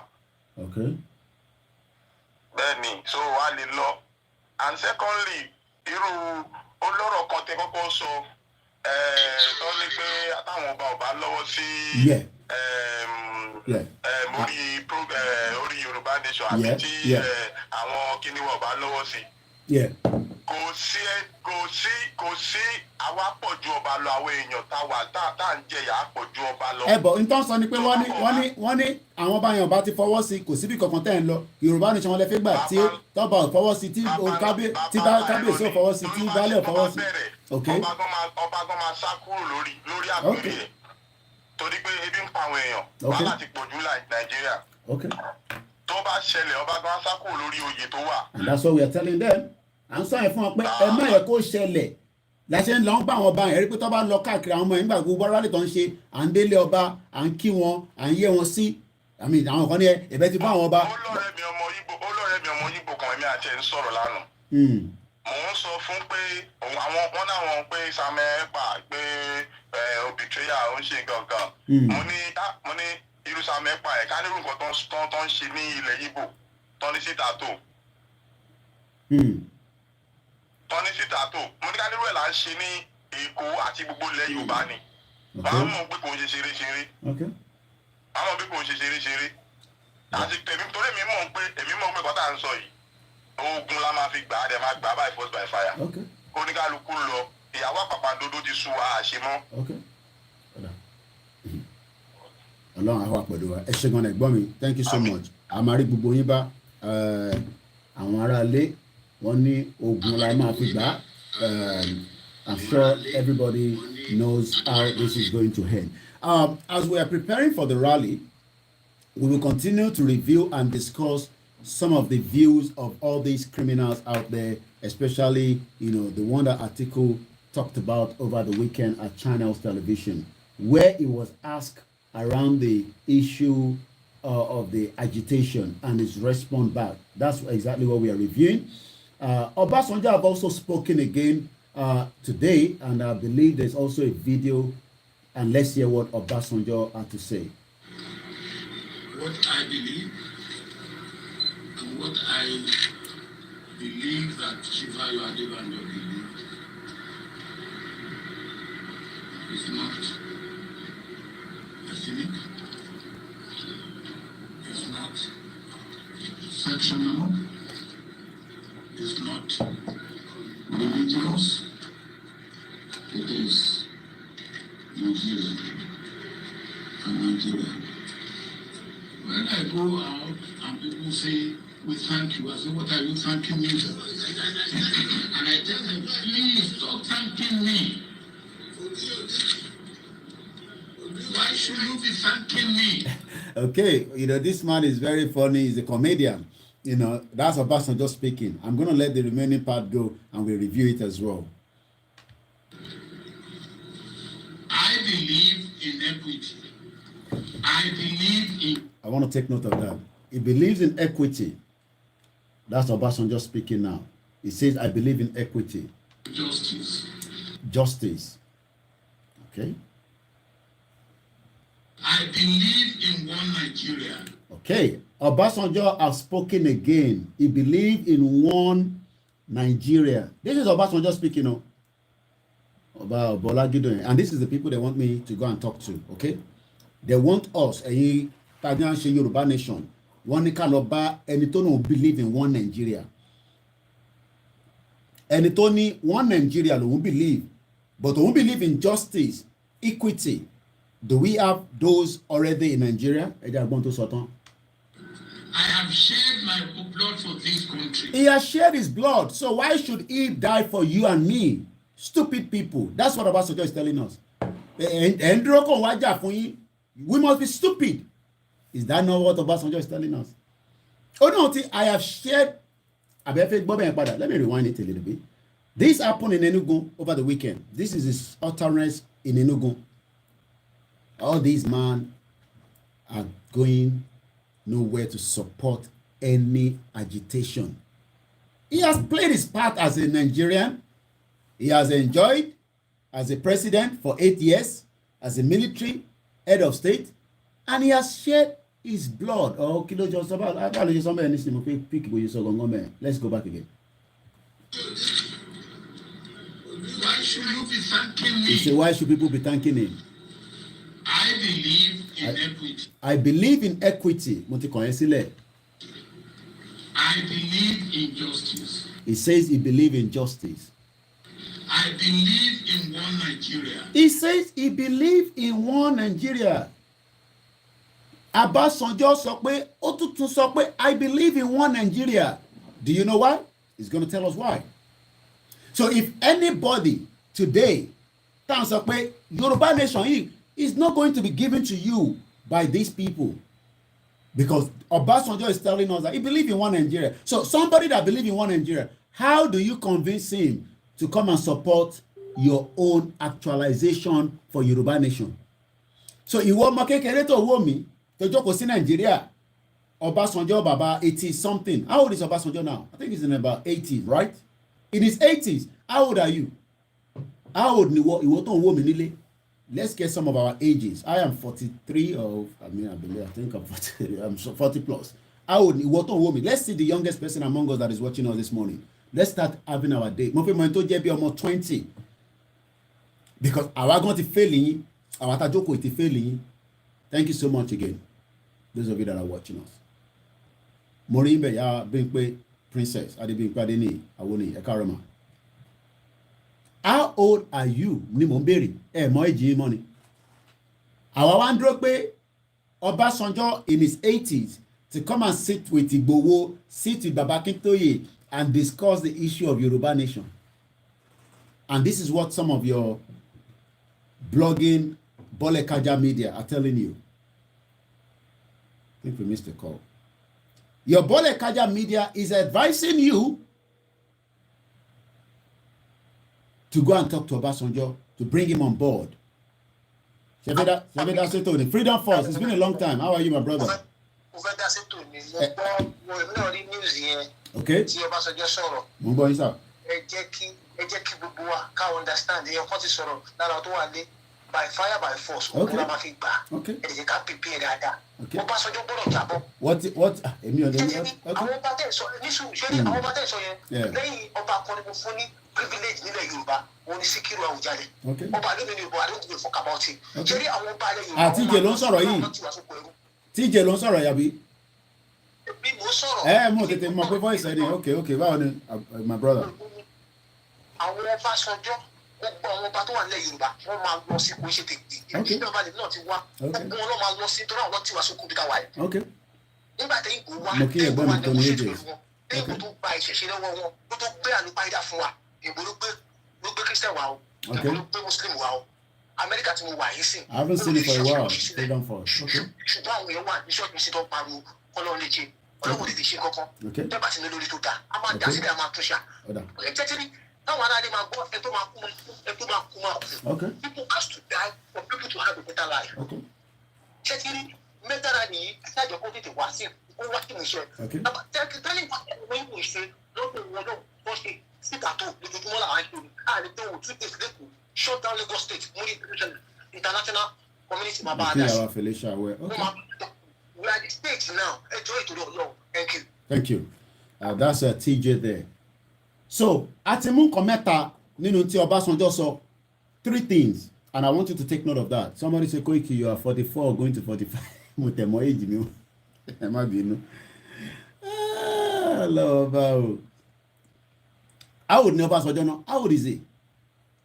He's in his 80s. Probably 80 something. Kásá sọ pé 80 ni Ọbásanjọ́. So Obasanjo is 40 years older than me.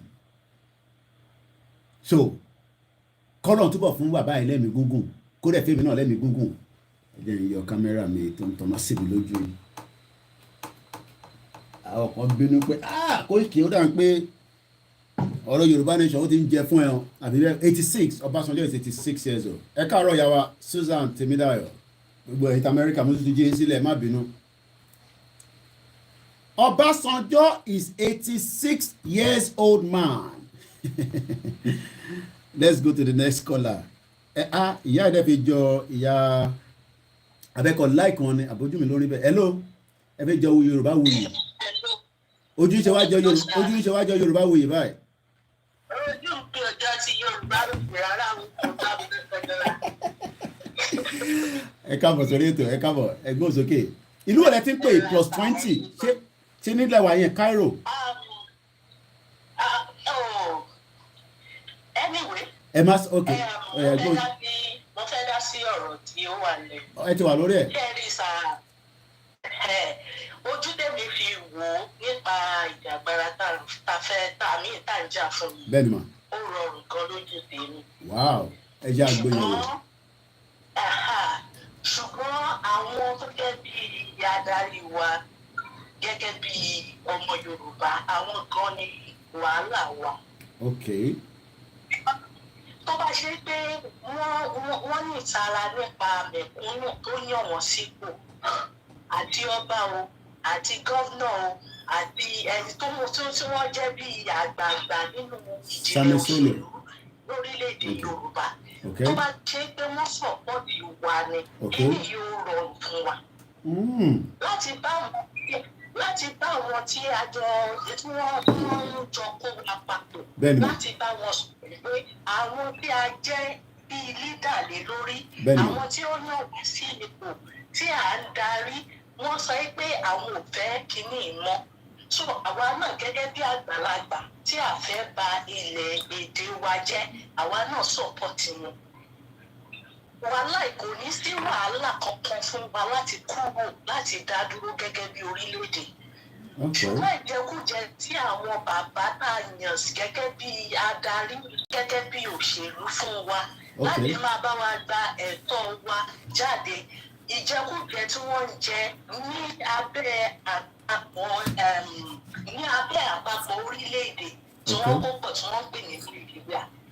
Obasanjo is 85. Okay. Àti pé ìyàwó rọrùn gan ṣùgbọ́n àwọn ẹni yìí àwọn gangan ní. So ẹjẹ ń bí ní kankan màmá wa. So nísìnyí ṣé a gbọ́dọ̀ báwọn ọba wa sọ̀rọ̀ àwọn politicians wa pé a fẹ́ lọ which we have done but tí a bá bá wọn sọ̀rọ̀ tí wọ́n ò bá gbọ́ pé a náà fẹ́ lọ àbí tán sọ fún wa pé ká túbọ̀ ṣe sùúrù ká jẹ́ kí a ṣe 2023 tó because àwọn Yorùbá politician máa sọ fún wa pé ká ṣe 2023 tó èmi mọ̀ yẹn but mo kàn fẹ́ gbọ́ kí ni view yín gẹ́gẹ́ bí ọmọ Yorùbá tó dẹ̀ wo tó ń lọ nílẹ̀ Yorùbá alọ́ba níjòyè thank you so much Sani Solo for the super chat I cannot thank you so much mo kàn fẹ́ gbọ́ view yín mà. Ẹ ṣe sà pẹ̀lú ìbéèrè yìí ṣe rí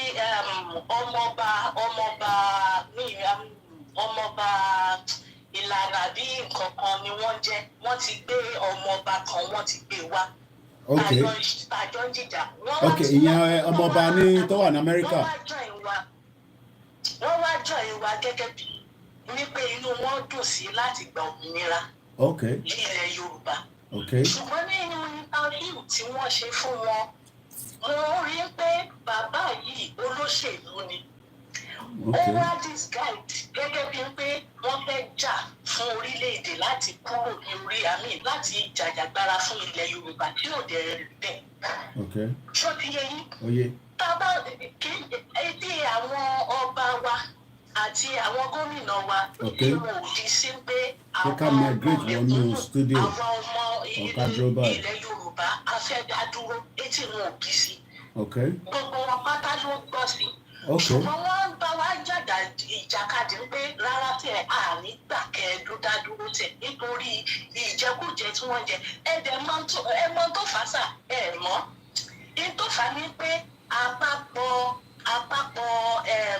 orílẹ̀-èdè tí wọ́n kó pọ̀ owó tí wọ́n rí ní ilẹ̀ Yorùbá ní ilẹ̀ Ìgbò ní ilẹ̀ Haúsá wọ́n kó gbogbo ẹ̀ papọ̀. So tí wọ́n bá máa jí owó kò ní hàn rárá láti sẹ́ pé àgbógbó ibi ìbáyìí so kí la máa wá gbogbo ọ̀rọ̀ yìí mọ́mì torí ká má bàa fọ̀rọ̀ ògbẹ́ má bínú mà kí la máa wá ṣe sí ọ̀rọ̀ tó wà nílẹ̀ yìí torí ọ̀rọ̀ tó wà nílẹ̀ yìí kí la máa ṣe sí àti pé ọ̀nà wo la máa fi jáde bí a kà tún fi yẹn mọ ọ̀nà wo la fẹ́ fi jáde. ojúbọ̀rọ̀ gbọmọ lọ́wọ́ èkùrọ́ ojúbọ̀rọ̀ gbọmọ lọ́wọ́ èkùrọ́ kò yé mi àwọn ògbé ní àwọn ọ̀gbé nílùú so ìtẹ́ bá sọ pé ojúbọ̀rọ̀ gbọ́ àwa ti sọnù àmọ́ irú ọ̀rọ̀ bẹ́ẹ̀ yẹn bá mi ṣe ní tó máa yé mi ní.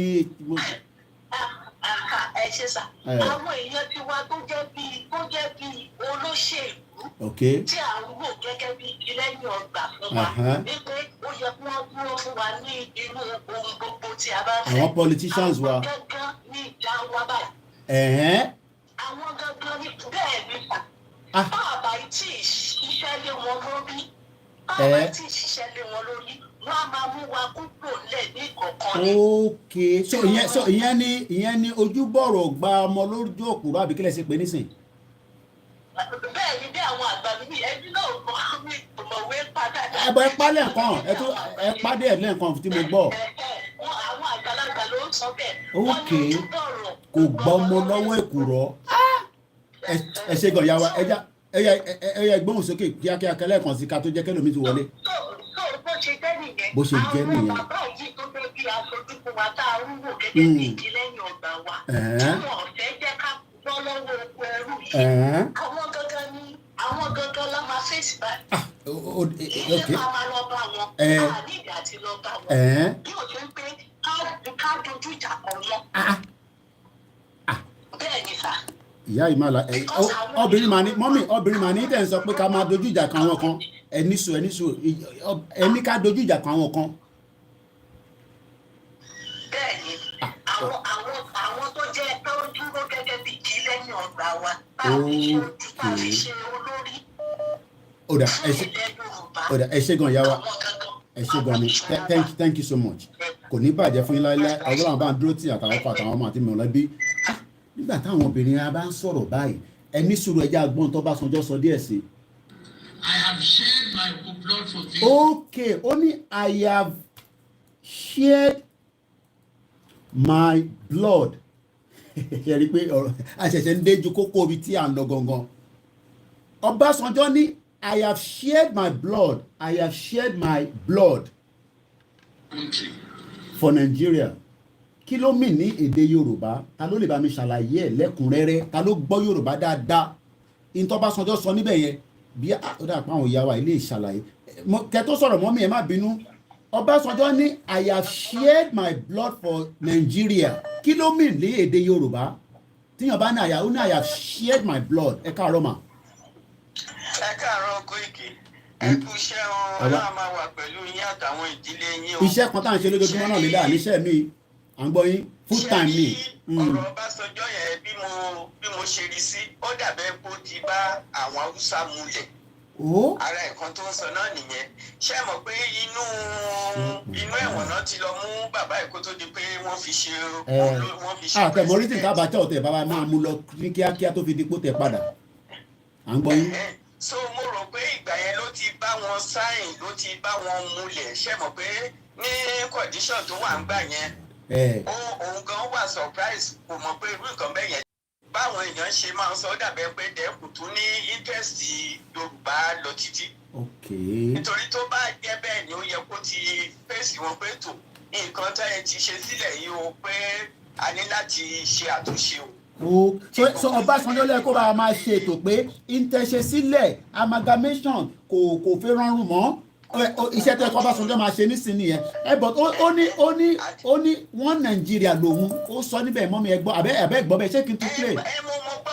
mo rò pé ara nǹkan tó ti bá wọn sáì náà nìyẹn ara nǹkan tó ti bá wọn ṣe àdéhùn náà nìyẹn bí mo ṣe rò ara àdéhùn tó ti bá wọn ṣe jẹ́ àtàwọn ilé tó nírùgbọ̀n funfun àti sàlámù ọ̀rẹ́ wa ṣe gbogbo náà jọ ń kóra wọn káàkiri ńgbà yà tí Babangida so gbogbo wọn yẹn ló ti dàbẹ́ gbára wọn ṣe àdéhùn pé we have to keep Nigeria together so mo rò pé nǹkan tó ṣe wọ́n nìyẹn ẹ̀sìn máa ń fi àwọn ọba wa ó ṣe ìgbà àwọn ń jayé àwọn ń gbádùn ṣùgbọ́n wọn ò tiẹ̀ rí gbogbo ìyà tí àwọn ọmọ Yorùbá ń jẹ especially bàbá wa Ọọ̀ni tó jọ̀dọ̀ tó dẹ̀ wà well educated well enlightened tó mọ̀ pé gbogbo nǹkan tó ń lọ láàrin ìlú kò dáa ọ̀gbìndà pé àwọn ń rí jẹnú ẹ̀ àwọn Haúsá.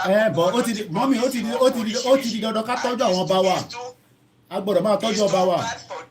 ok so nǹkan tó ń ṣe kò bójúmu rárá mo dẹ̀ wish pé kí Ọlọ́run kó sí wọn nú kán ronú pìwàdà torí irú wàhálà yìí tá a bá tètè gbára wa sílẹ̀ dẹ́ mo tún rọ àwọn bàbá wa àtàwọn màmá wa ẹ jẹ́ àṣẹ nǹkan tá a ní ṣe kíákíá dìmọ́ tó bá ń pẹ́ dìmọ́ ló la máa ní problems pẹ̀lú àwọn politicians wọ̀nyí. so Ọlọ́run á ran àwọn adarí wa lọ́wọ́. ẹ ṣe gan ni grandma. a lè jẹ́ ká tètè ṣe nǹkan tá a ní ṣe. ẹ pẹ́ fún mi màmá rí bá ní gbogbo ìgbà àlàáfíà tó gbogbo egungun ara níbi tẹ́ wà níbẹ̀ yẹn.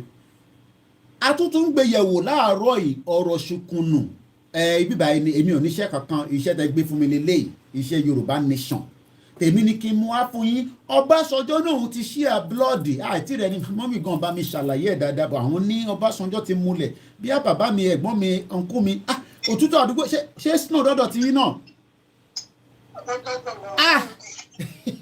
mo há sínú ilé ni ẹ̀gbọ́n òsókè ẹ̀gbọ́n mi bàbá lálùbáríkà àwọn yìí ẹ̀gbọ́n yìí ṣiṣẹ́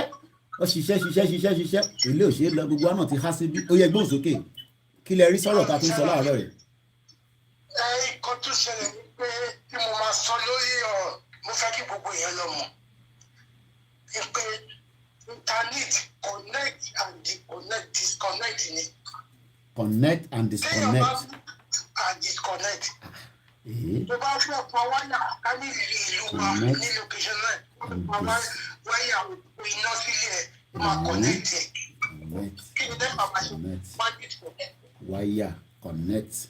Mo ń ṣe ẹ má sọ̀rọ̀ lọ èmi kàn ṣe example ni mo ń ṣe practical ni o. Connect and disconnect. Okay, I think connect ẹ̀ ọmọ wa disconnect mo ń connect ẹ̀ bá ṣe disconnect. Owó ẹ̀ tí ó ní gbàgbé bá kan tó connect ẹ̀. Ìka máa wá ní pé kí ló connect wa mọ́ Nàìjíríà. Okay ẹ̀gbọ́n yìí so nǹkan kan tó connect wa mọ́ Nàìjíríà mo ń kọ́lẹ̀ ni o. Ó ní ká mọ̀ kí ló connect wa mọ́ Nàìjíríà ká disconnect ẹ̀. Ó máa pọ̀ but bí àtàwọn tó bá ń pè máa lè rán mi létí èmi ò lè mọ gbogbo ẹ̀ so nǹkan kan connect wa mọ́ Nàìjíríà so nǹkan kan connect wa. Òyìn ló ṣe máa ń sọ pé tí ilé bá ń jó ní UK ṣàkọ́kọ́ lọ disconnect mítà ẹ torí kó má bàa rún. Okay ó ṣe ń yé mi nísìn. Disconnect and disconnect. Wow. Kí ni nǹkan tó connect wa mọ́ Nàìjíríà kí làwọn nǹkan náà. Tàbá ti mọ̀ fọ́bẹ̀ wá ti sọ. Owó èmi ó rà pé èmi ọmọ mi ò but náírà connect wa mo wà mọ̀ bí a ta bá disconnect náírà yẹn. Nǹkan tó connect wa yẹn àdúgbò ní ká ṣiṣẹ́ lórí kábẹ̀sì pọ̀pẹ̀ àti ẹ̀kọ̀ kan. Náírà ó connect wa ìbá fẹ́ náwó nísìnyí máa ná náírà. Nǹkan tó connect wa yẹn ní ká mú bá ná náírà mọ́ bàbá ti mú tó. Owó orí kọ̀ọ̀kọ̀ sọ̀pẹ̀ so many things láti ṣe tó connect wa mọ́ wọn disconnect everything.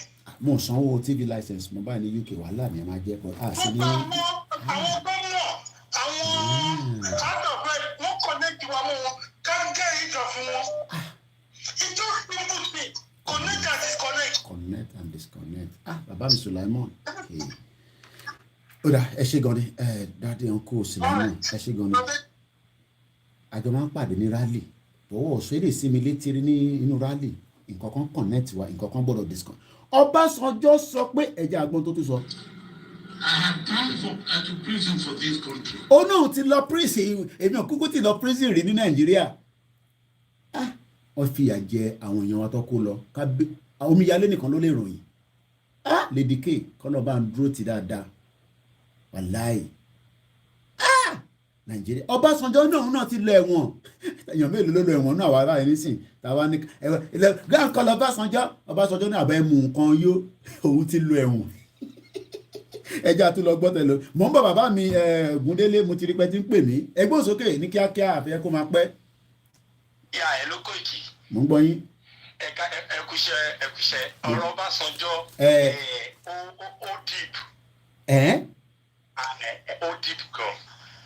ẹ mọ̀ wọ́n rí ni mo ń gbọ́. wọ́n sáré ṣe example kékeré kan ó dàbí pé tí a bá mú ọ̀dọ́ méjì tó fẹ́ fẹ́ra wọn tó wá ní bíríìdì ya àwọn lọ́wọ́ nígbà yẹn tó wá ní ìwọ̀n mú ẹ̀jẹ̀ mi èmi náà mú ẹ̀jẹ̀. ẹ sà mo kàn lò yẹn bí example bọ wọ́n lè má mọ̀ nǹkan tó ń ṣe bọ̀ nǹkan tí mo sọ fún ṣe yẹn lọ́wọ́ ó deep tí wọ́n bá sọ pé èèyàn ṣe ẹ̀ blood èèyàn kò dìgbà tí o bá tí gbogbo ẹ̀jẹ̀ ara ẹ̀ bá drain but tí n bá mú ẹ swear and oath with your blood. Okay. So he has this man has sworn with his blood. Okay. For these people. Okay. Ipe mo ó dàbí kí wọ́n sọ pé èèyàn fi ẹ̀jẹ̀ mo fi ẹ̀mí mi dúró fún kankan. So ìyẹn báyẹn. Okay. So ó ti fi ẹ̀mí ẹ̀ dúró. Ẹ káwọ́ ìyá mi gbé mi lékè mo rí James Lincoln mo ń gbọ́ yín. Kò bìtẹ́ẹ̀dì wọn nígbà tó wà lólógun ó gbé fún wọn padà. Wọ́n tún pè nígbà so ara àwọn ìkáàrí ọmọọṣẹ́ tó ṣe dáadáa nígbà yẹn wọ́n tún lọ gbé jáde nínú ẹ̀wọ̀n. So nísìnyí táwọn bá wà lọ ń pe ọba èmi ò ní pé bàbá kankan táwọn bá lọ ń pe Ọbásanjọ́. Kò ń ṣara wa àwa là ń. Bọ̀ wọ́n ní a gbọ́dọ̀ sọ fún Ọbásanjọ́ kí a tó gba Yorùbá Nation. Àti sọ fún ọmọ yìí. Ṣé ká bá máa jà lórí iṣẹ́ òní sí ni wọ́n ní a máa lọ sọ fún Ọbásanjọ́. Wọ́n ní a máa sọ fún Ọbásanjọ́. Fẹ́rí nílùú ẹ̀ gangan torí ẹ̀ náà fi fún ní àwa tá a wà ń lé mọ̀ torí ẹ̀ náà fi fún lọ́ba. Ó fi gbogbo ẹ̀mí ẹ̀jà fọba gbẹ̀yẹ̀ wọn ò fún ọmọbìnrin ní wọn ò fún ọmọbìnrin lọ́ba nílẹ̀ Yorùbá. So ọmọbìnrin ní ẹ wo ìgbà tẹ́lẹ̀ ẹ̀ náà APS òun ló gbé gbogbo àwọn ọmọ Ìgbò tẹ́ lè rí tán lówó nínú politician yẹn òun ló rèézì wọn. Okay. Àjàǹfààní ẹ̀ nílẹ̀ Yorùbá òun ni first ex-president tí wọ́n ti géètì mọ́ community kan ní ìyànà òsì. Ó pa ṣégè sáwọn OPC lára àbí mo kàn ń ṣìgbéri síra wọn ni àbúrò àgbé òun kọ́ ṣé òun náà nígbà yẹn. Because òun ló dì pẹ̀lú bàbá wa Ìbà Gani ẹni sùúrù. Àwọn tó kù ń kọjá wọn ọgbà kó ń kọjá wọn ní kò sí kankan sọ pé síbẹ̀ yẹn community ló ṣe títì yẹn ló ṣe wọ́n fẹ́ gbàbẹ́ nígbà tó dọ̀bù wínà mú. So èèyàn tó fi ATS ṣe Sango Ọ̀tà bíríìjì lásán kò rí ṣe parí. Okay, so nísìn àwọn èèyàn máa ní àwa against Ọbásanjọ́ mo fẹ́ gbọ́ yín dáadáa ṣé òun náà wà lára àwọn tó dì pẹ̀lú ẹni sùúrù ṣé òun ló wà lára àwọn tó dì pẹ̀lú bàbá wa Ìbà Gani Adams nígbà yẹn àbí mo kọ̀ sí gbọ́ ni. Bàbá ó wà ṣe rí. Because wọ́n ló pa àwọn OPC gan nígbà yẹn wọ́n pa àwọn OPC rẹpẹtẹ. Ó pa OPC tàbá ní ká máa ṣe ọ̀rọ̀ ibẹ̀ yẹn. A máa ó máa dàbí pé túlétúlé tó tọwọ́ bò. Kí ni bàbá yìí kí n sọ Yorùbá rẹ Yorùbá tí wọ́n ti ń sọ èwo ní túlétúlé kí lè mí pé túlétúlé. Túlétúlé ni tá a bá tú ọ̀rọ̀ yẹn nírì láì lórí Ìbà Gani Adams náà. No ìyẹn kọ́ mo fẹ́ fààyè ọmọ kan náà ìfẹ́ fààyè pé Ọbásanjọ́ dì kí ká má tú bẹ́ẹ̀ yẹn. Ẹ má jẹ́ ká tú àwa wà nílé àmọ̀kan tó ń ṣe. Ó ti pẹ́ ẹ̀mọ̀ tó ti pẹ́ mi ti kúrò létí pẹ́ ẹ̀mọ̀ tó ti kúrò létí pẹ́. Tá a bá tútù torí ẹ̀ lèmi ẹ̀rí èmi bẹ́ẹ̀ mi ṣe wà yìí mi lè parọ́ fún yín Tinubu for sure ni mi tẹ́lẹ̀. Kábíyèsí Elédùmarè. Ibi ni pé òun ló lè mo tó fún yín àìfi pẹ̀lẹ́pẹ̀lẹ́ kébò sí kò jẹ́ kéèyàn lè gbọ́ pé ìbò sí ìdá. Bí wọ́n ṣe bẹ̀rẹ̀ agitation yẹn ibi bá ti rí màá kàn snob ẹ̀. Ọ̀gá tí mo wá ní snin tí mo wá gbé sọ́tún gbé sósì ẹ̀sà èmi ṣẹ̀ṣẹ̀ wá ní ṣe mo pè lánàá náà lánàá. Mo rántí ojú yẹn mo rántí pé pè mí lánàá. Ṣé kí tábà ní ká máa tú ọ̀rọ̀ yìí àwọn tó wà lé ló lè sọ bẹ́tà tábà ní ká máa tú mi ò ní parọ́ fún yín di àtúnígbà tí gbàgbọ́ ẹ jàjẹ́ ká dé mọ́ bẹ́ẹ̀. Tí a bá débi tá a lọ ọ̀rọ̀ á ṣe sọ a máa yànnàná tó ní kálukú lé lọ́wọ́ nǹkan tó ní kálukú ṣe London lane ní abẹ́ àmọ́ àwárí. Ṣùgbọ́n tá a bá débi tá a lọ àwọn èèyàn kan wà tẹ́yìn kó mọ́ra tí ò yẹ kẹ́ kó mọ́ra mo fẹ́ kẹ́ mọ̀ bẹ́ẹ̀. Send the WhatsApp. So ẹ̀jẹ̀ ká gbàgbé ká má tún débẹ̀ yẹn. Now last caller tó wá call tó sọ pé ká disconnect nǹkan tó so wá pọ̀ mọ́ Nàìjíríà. Ẹ mọ̀ pé mo béèrè àwọn coordinator kan nílọrin ara àwọn nǹkan tó so wá pọ̀ tí máa yẹn ni pé ká ronú lé lórí nìyẹn. Òun ni mò ń sọ fún yín yẹn ara nǹkan tó so wá pọ̀ ní gbogbo orúkọ la lè sọ. Àásọ ìtókù ní abẹ́ aṣọ. So ṣe rí both step táwọn ọmọ Ìgbò lè gbé nígbà yẹn o ní you can eat your cake and still have it. you can't eat your cake and still have it. Èyàn olóyìnbó yìí ẹ má fòyìnbó ṣe mí léṣe láàárọ̀ yìí. You can't eat your cake and still have it. Ìjọ tá a bá ti Yorùbá ní kùmọ̀kùmọ̀ là ń fọ́jú ojú àìfọ́ ìfọ́tọ́ ìjà ló máa ń dálẹ̀. Gbogbo àwọn òwe ti pọ̀ ẹ mọ̀ àwa ti kúrò létí pẹ́ ẹ bá mi máa ṣàlàyé ẹ fáwọn aráàlú òyìnbó àwa òbí ojú tí wọn ò fọ́ tán. Àwa rí. A tún ríran díẹ̀ a máa ríran a ríran ó máa ń rí Kóìkì gan wọ́n wo Kóìkì báyìí nísìn wọ́n ní Kóìkì ti upgrade wọ́n wo báyìí nísìn wọ́n fojú kan wo Kóìkì báyìí nísìn Kóìkì akíló ń tẹ̀lẹ̀. Ojú tí òun ọba ti fọ́ tán á rí Mr. Johnson tó wọlé. So kó bẹ́tà ká fọ́ gbogbo ojú yẹn. Àwa ní pé Kóìkì ni Mr. Johnson dẹ̀ ní sọ́bà Mr. Johnson ṣe jọmọ Kóìkì tó rójú yẹn ò fọ́ tán bàràbàrà. Ẹ máa kí lọ jẹ lómi o. Ṣé ẹ jẹ́ ká fi kọ́kọ́ lè space ẹ jẹ́ ká fọ́ tán. Ká fọ́ tán yíyanyan. Ká fọ́ tán. Yányán. Ṣé rí ẹ mọ̀ pé kí ni bàbá Olóò fi kọ́ńkà àwọn ọmọ Ìgbò ń gbà yẹn. Ó ní àwọn tẹ́ ẹ̀ bájà tẹ́ ẹ̀ fún lóúnjẹ. They stop supplying food for them. Okay. So nísìn kí ni ó yẹ ká máa rò àjàtà mọ́ ẹ jẹ́ ká máa ṣàtà lọ́dọ̀ wa. Kí wọ́n tó so wá pọ̀ nìyẹn táwọn èèyàn wá ń bẹ̀rù lé lórí atawèrè tábò kí ń tà fún wa ni. Àlùbọ́sà dèdèrè tán kó wá. Adẹ̀ ní wọ́n dẹ̀ lè gbin àwọn àlùbọ́sà ní gbogbo òkè ògùn yẹn wọ́n dẹ̀ lè gbin àlùbọ́sà rẹpẹtẹ. Wọ́n dẹ̀ lè àbí kí wá là ń sọ òyìnbó la fẹ́ máa sọ a fẹ́ máa dán. A fẹ́ máa fresh ẹbí mo ti mu kọ́fì láàárọ̀ yìí ní sẹ́fíbọ̀ náà fẹ́ mu kọ́fì ní London ẹ ṣé gan ni kò ní bàjẹ́ fún ọ̀dẹ̀ mọ̀ kó tútù ló ń jẹ́ ká máa mu kọ́fì nígbà kí n tó wá sílùú yẹn máa kọ́ máa gbé máa kọ́wọ́ bá pò ní nígbà tí èmi náà dé ìwọ̀n ìyẹn ń kọ́wọ́ bá pò ní kó tútù má bàa ṣe é léṣe lọ́wọ́ ó dà ẹ̀jẹ̀ àjẹkẹ́lò máa pè yín lẹ́yìn ètò details ẹ fi tẹ nídìí yẹn adọ́dọ̀ yín láìpẹ́ yìí ẹ ṣé gan ni thank you so much ẹ ní sùúrù mo máa ń kí gbogbo ẹja àgbọ̀n tó bá sanjọ́ sọ lẹ́ẹ̀kan sí. So what are you going to frighten me or threaten me with? Ẹ̀gbọ́n ọ̀dọ́ sọ ó ní what are you going to threaten me with? Ọbásanjọ́ ló sọ̀rọ̀ lọ́wọ́. The only thing that my senior brother hasn't done that he hasn't shed his blood. We are going to prison. Okay. We will leave that at that.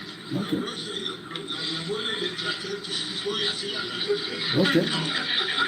Wọ́n jọ ń dápara bàbá Ọbásanjọ́ àti bàbá Adébánjọ. Okay. I think so you wear the shrapnel. Okay. Nearly touch my Now, but please, the problem we have in our house. Okay. It's not a thing. It's national.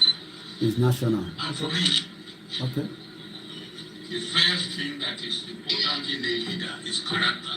Character. Okay. The problem we have had over the years is that we don't have leaders. We don't have leaders. Who have the right type of character. Ṣé Obasanjo was Ṣé Obasanjo himself was a leader that has a right character? Is a question. Because Obasanjo ni we don't have a leader with the right character. I am now asking as well, ṣé Obasanjo fúnra rẹ̀ was a leader with the right character? Let's continue with the conversation. Mo kí gbogbo alẹ́ nǹkan sí à ń bọ̀. Trusted to the leadership role.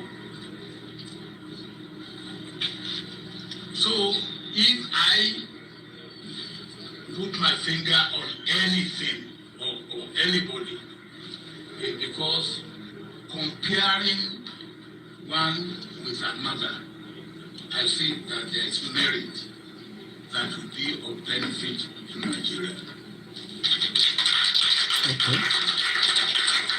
And I believe that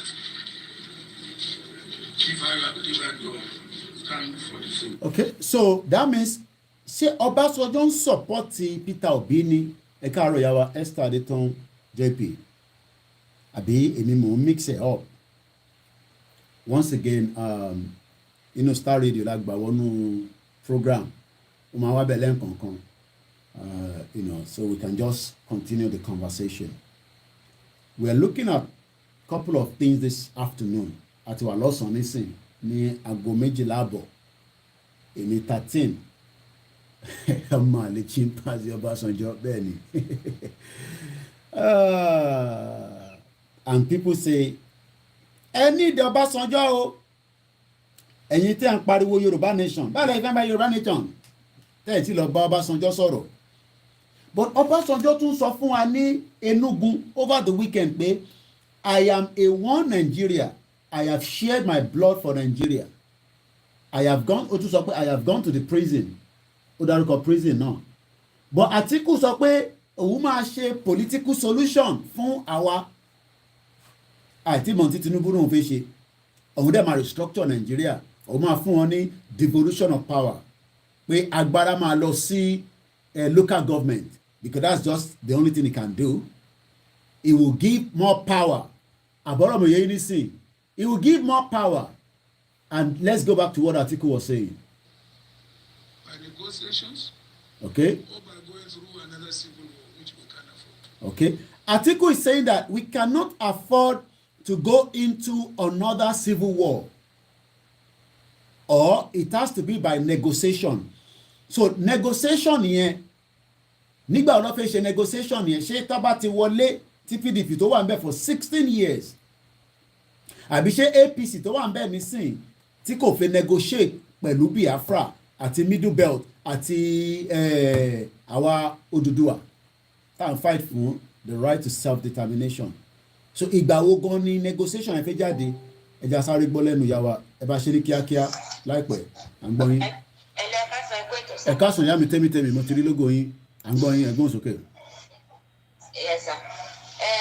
Program tẹ́ ń ṣe àwọn tó bá sọ yìí pé ká lọ sọ fún àwọn politician ó fẹ́ béèrè lọ́wọ́ àwọn ẹni tó ń ṣe program yẹn pé ṣé etí àwọn politician tí wọ́n di wọ́n kọrin mọ́ etí wọn pọ̀ gbẹ́gbẹ́ afẹ́ lọ àbí àwọn ọba etí wọ́n di mo fẹ́ kẹ́ notice kinní kan pé ká bá ń ṣe rally lẹ́nu ìgbà táwọn èèyàn wá ń ṣe rally nílé tó bá lọ sọ́dọ̀ àwọn ọba yẹn wọn kì í bọ́ síta wọ́n máa ní kíyàwó wọn wá ní ọba òsínlé wọ́n máa ní pé kíyàwó wọn bọ́ síta wọ́n dẹ̀ wà nílé wọn parọ́ ni ọ̀rọ̀ tó wà ń lẹ̀ yìí ọ̀rọ̀ tó wà ń lẹ̀ kò ń ṣe ṣeléṣelé àwọn politician yẹn gbọ́ngàn wá ó yẹ kó máa wò wọn kò yẹ kó jẹ́ kó sá kúrò nílùú torí àwọn náà dá wà lálẹ́ ẹni tó bá ń sọ fún pé ká lọ sọ fún ọba táwọn ọba ọba dá sí ẹni òpònú lẹni yẹn òpònú lẹni because àwọn ọba àtàwọn politician yẹn kò sí báńkì látòní di 1 million years wọn ò lè dá wa lóhùn torí pé àwọn ń gbádùn àwọn gbádùn àwọn ọmọ wọn wà lókè òkun àwọn ọmọ wọn ò sí nílé wọn rí iná wọn rí gbogbo nǹkan tó yẹ kó lò so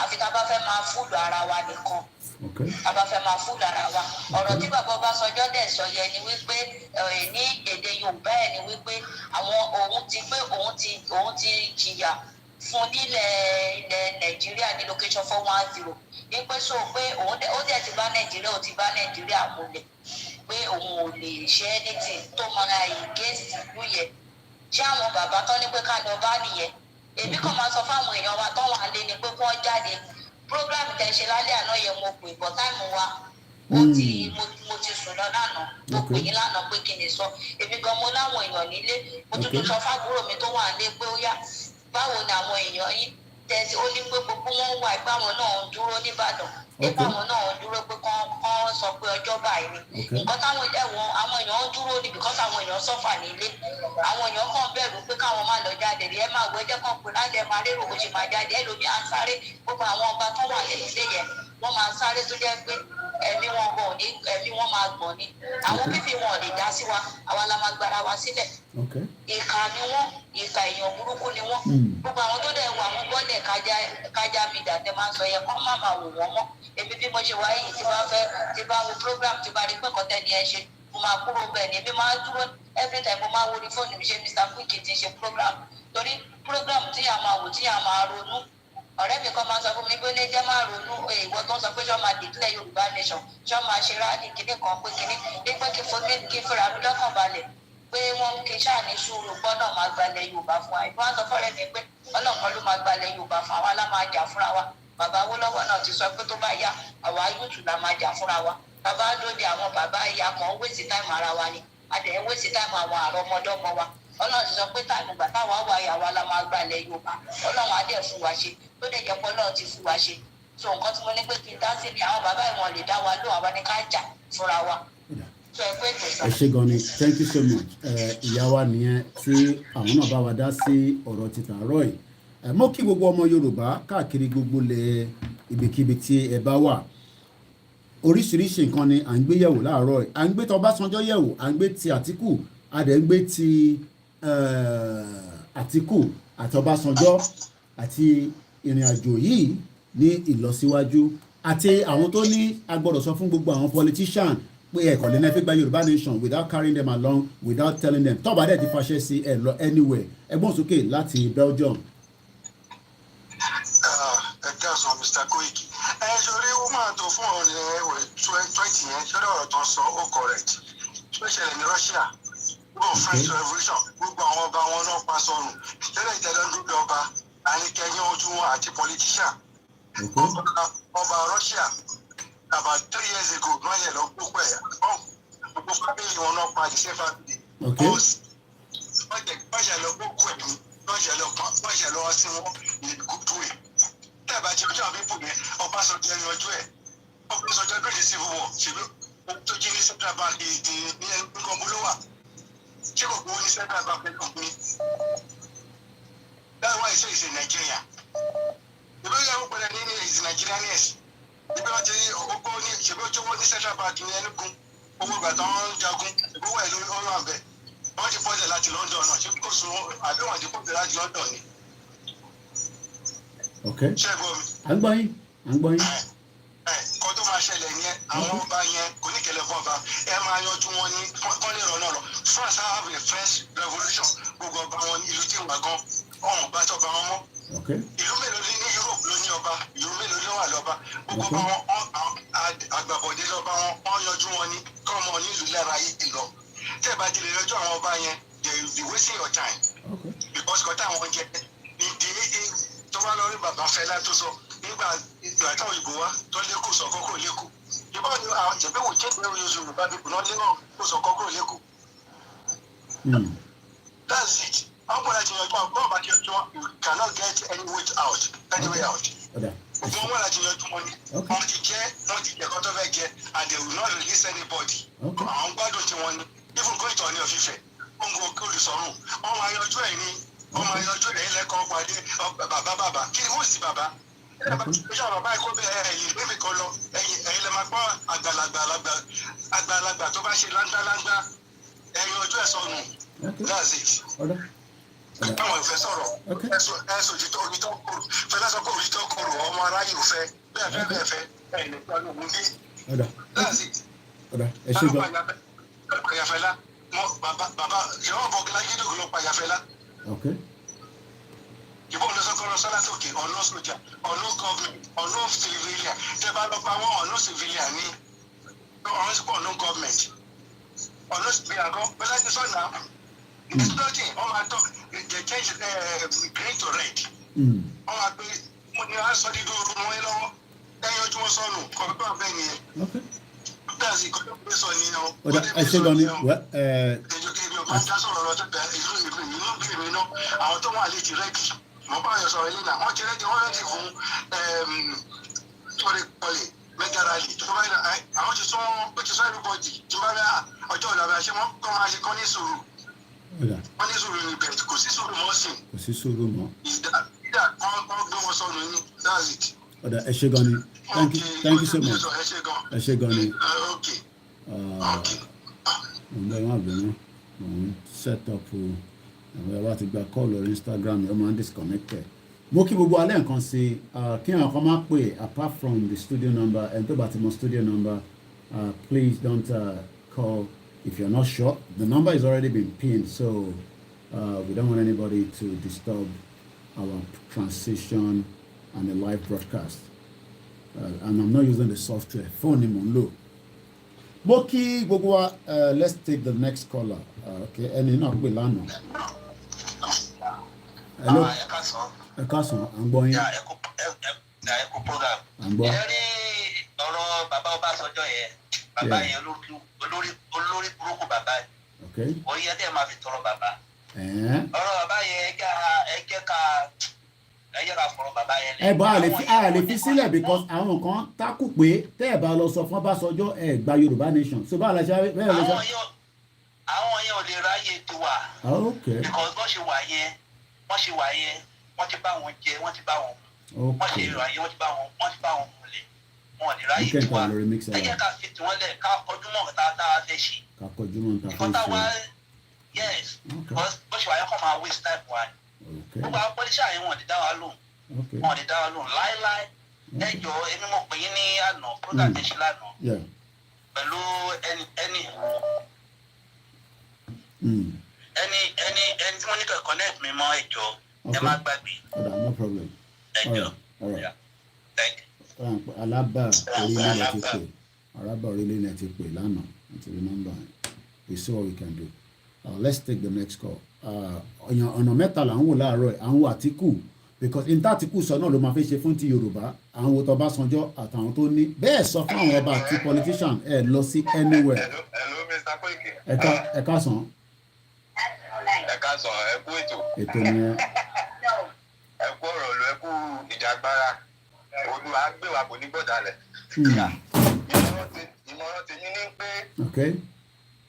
Kọ́lá tó sọ̀rọ̀ kan lè sọ ṣẹ̀rẹ́ àwọn tó ní ká máa lọ báyìí wọn ò lè ju ọwọ́ lẹ̀ fún wa wọn ò lè ju ọwọ́ lẹ̀. wọ́n lè ju ọwọ́ lẹ̀. àwọn tó ń jábọ̀ fún ní British wọ́n wà lẹ́yìn wọn táà bá ti get rid of them táwọn ti British tí wọn ò rẹ́ni jábọ̀ fún Nàìjíríà mọ́ a máa gbàlú wa. The more tó bá ṣe connect pẹ̀lú àwọn ti British we going nowhere. Bọ̀dá bá ti má àwọn tó wà nílé ta ti so wọ́n bí ẹran mọ́lẹ̀.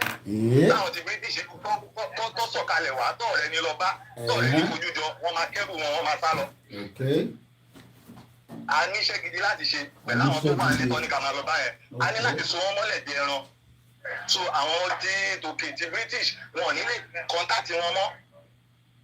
Tọ́ọ̀ bá dẹ̀ ti kọ́ńtàtì wọn mọ́ yá ti gbálẹ̀ wà náà.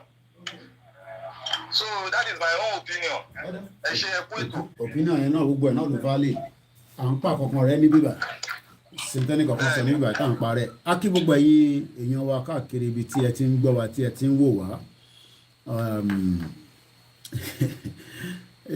Mẹ́wàá ń ṣẹlẹ̀ ní location confusion. Nǹkan mẹ́ta Àtíkù níṣẹ́ òun máa negotiate but ó wá ń béèrè pé is Biafra possible? Ìyá mi kan disagree pẹ̀lú mi nínú WhatsApp ìwà tí wọ́n jọ pọ̀ nínú orí WhatsApp. You know, when people look at me, they're like, Koiki, you know, you need a lot of rest, you need a lot of drink of water, tonic, everything.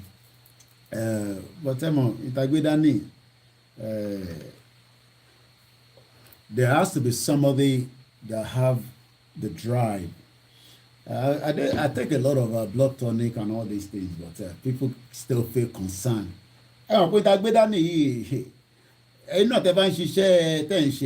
You can imagine the kind of stress and what you go through. I mean, but notwithstanding, our health is very, very important, but somebody has to do the job. And I believe I'm capable of doing it. I can handle the pressure. 3 years at Iwadori, so you know, about that my grandma is just a bit concerned. So you might want to ni UK mi ba lajo wa now. The network will connect. Ṣé weather ni kò jẹ́ kó connect ni. Ẹ fọkàn balẹ̀ yín tí ẹ wà concerned about me. I do a lot of ẹ káàárọ̀ grandma. Ọ̀pọ̀ táwọn Yorùbá wò ẹni sọ̀rọ̀ táwọn Yorùbá wò mí lórí screen. Wọ́n á dé Koiki yìí wà lẹ́pọ̀. Mo ń gbọ́ yín. Ṣé rí àwọn mẹ́tẹ̀ẹ̀ta fẹ́ dárúkọ yìí? Bẹ́ẹ̀ ni mà. Tá a bá ní ká dúró tó wọ́n ká tó gba Yorùbá Nation títí tí Jésù á sì dé. Jésù náà lọ́hùn. Kábíyèsí Elédùmarè. Àkọ́kọ́ ṣé ẹran bá ṣàjọ́ ibi tó bá ìrìnàjò gbádé la wà ẹ́. Òun gẹ́gẹ́ lóṣù tó wà lẹ́yìn Yorùbá tọ́lá abáwá dùgbò. Torí ìgbà tí àkọ́kọ́ bẹ̀rẹ̀ Yorùbá Nation ẹ̀ ló ti ń sọ. Wọ́n lòun ti invest sínú Nàìjíríà púpọ̀. Ọbásanjọ́ ní farm ó ní property náà káàkiri gbogbo Nàìjíríà ẹ wá ní kó wá support Yorùbá Nation. Òun àti bàbá Adébánjọ sọ́kọ̀ kàtìkò níláàdì pé òun ti invest sínú Nàìjíríà púpọ̀ pé òun ò support Yorùbá Nation. Bí a fẹ́ dúró tó wọ́n fún ìgbà tí mo fẹ́ kẹ́ mọ́ wọ́n ti bá Nàìjíríà múlẹ̀. Okay. Okay. Tí Jésù máa fi dé kábíyèsí Elédùmarè. Àdẹ̀ tí mo wà tí Jésù tó dé báyìí. Ìgbà ọlọ́mọ tí Jésù tó dé. Grandma àwọn ọmọ odò ọ̀jẹ̀ kẹ́ bá mi sọ̀rọ̀ wọ́n yọ yín lẹ́nu gan-an. Ẹ jẹ́ n fi sílẹ̀ kẹ́dí pẹ̀lú àwọn ọmọ grandma ọ̀jẹ̀ kí grandma ráyè bá mi sọ̀rọ̀ láàárọ̀ yìí. Ẹ ló bàbá wa. Dáríkì òkú ẹ̀kọ́ ẹ̀kú iṣẹ́. Ẹ̀kú gbogbo ilé náà bákan náà. Ẹ̀mí náà fẹ́ dá sétò yìí ló jẹ́ kí n pè báyìí. Ẹ ti wà lórí ẹ̀. Yóò dára fún yín gbogbo. Mo kí ẹ̀yin tá wà ní Libya. Lórí ọ̀rọ̀ ọba lórí ẹ̀dá ni mo ṣe pè. Àti lórí ọ̀rọ̀ Ọbásanjọ́ lórí ẹ̀ náà mo ṣe pè. Àti lórí ìtàfíù tó ṣe láàárọ̀ yìí. Ọbásanjọ́ ń sọ fún gbogbo aráyé nìyẹn. Aráyé náà ní wípé gbogbo ilẹ̀ Yorùbá káàrò jíire àtàwọn èèyàn wa tó ń fọlẹ̀ káàkiri ní overseas tí wọ́n dẹ̀ gbé ìwé ẹ̀rí ńláńlá dání. Àti àwọn tó jẹ́ wípé ebi ló lé wọn kúrò nílé tí wọ́n ti ta ilé wọn. Àti àwọn èèyàn tó jẹ́ wípé ohun ìní wọn ti ṣòfò lọ́wọ́ Fúlàní. Àti lọ́kọ̀ ìjọba orílẹ̀-èdè yìí ní Ọbásanjọ́ sọ ìtumọ̀ ẹ̀ ní wípé èmi ní tèmi o èmi ní tèmi gẹ́gẹ́ bí ẹnìkan tí wọ́n mọ̀ ní gbajúgbajà ẹ̀jẹ̀ òun o ti fi ilẹ̀ fáwọn Haúsá àti Fúlàní kò dẹ̀ sí tó lè ṣe nípa ẹ̀ yẹn ni kó ti sọ wípé èmi ti ya ẹnu mi èmi ò sì lè pàdé mọ́ ti ọ̀rọ̀ Ọbásanjọ́ nìyẹn. Ṣùgbọ́n ẹni tọ́lọ́run bá máa mú Ọlọ́run ó kan lè mú ẹni yẹn. Ọbásanjọ́ ti gbọ́ ọ̀pọ̀lọpọ̀ messages kò dẹ̀ sí ẹnikẹ́ni tó lè bá ilẹ̀ jiyàn ní ìgbà tí ilẹ̀ bá fẹ́ béèrè rẹ̀. Ìyẹn bẹ́ẹ̀ yẹn nìyẹn. Nípa ti àwọn ọba ó gba àwọn ọba tẹ́ ẹ̀ ń dárúkọ pátá àtàwọn tẹ́ ẹ̀ dárúkọ bí Ali Abakuma àtàyédìlì orílẹ̀-èdè ilẹ̀ Yorùbá ò ní sojú ọ̀pọ̀lọpọ̀ nínú wọn. Ó sì tún máa farahàn báyìí wípé nínú àwọn àgbàlá wọn tí wọ́n kùn lọ́dà bí ìgbà tó jẹ́ wípé wọ́n bá wà ní White House yẹn ẹgbọ́n nǹkan tí ó ṣẹlẹ̀ ńbẹ̀. Àwọn nǹkan tí ó ṣẹlẹ̀ nínú àwọn àgbàlá àwọn ọba yẹn káàkiri àti tó jẹ́ pé lọ pé àwọn àkáídà wá tán ṣe tó wù wọ́n ní orílẹ̀-èdè Yorùbá. Ohun tí ó ṣẹlẹ̀ láwọn àgbàlá àwọn ọba tẹ̀ ń pè lọ́ba yẹn káàkiri ni ẹranko ni ó máa jẹun níbẹ̀ láìpẹ́. Àwọn ẹranko ni ó máa jẹun níbẹ̀ wọn kì í ṣe ọba. Ìgbà tá a bá ní orílẹ̀-èdè Yorùbá a máa jọba láwọn ilẹ̀ Yorùbá ọba máa láàyè àṣẹ ọba. Àwọn yìí ò láàyè àṣẹ ọba. Fúlàní ti gba ayé wọn kan àwọn náà dẹ̀ ti lóyún Fúlàní wọn ó dẹ̀ bí oyún Fúlàní láìpẹ́. Ẹranko ni ó máa jẹun nínú àgbàlá wọn káàkiri. So ajẹ́ sample àpẹẹrẹ wípé kò gbọdọ̀ sí ìwà àbàjẹ́ mọ́. Ṣùgbọ́n wípé ẹnìkan náà sọ̀rọ̀ ká bọ́ba àwọn kan sọ̀rọ̀ fọ́ba ṣáṣọ pọ́ba làwọn ni wọn kì í sọ́ba náà wọn kì í sọ́ba.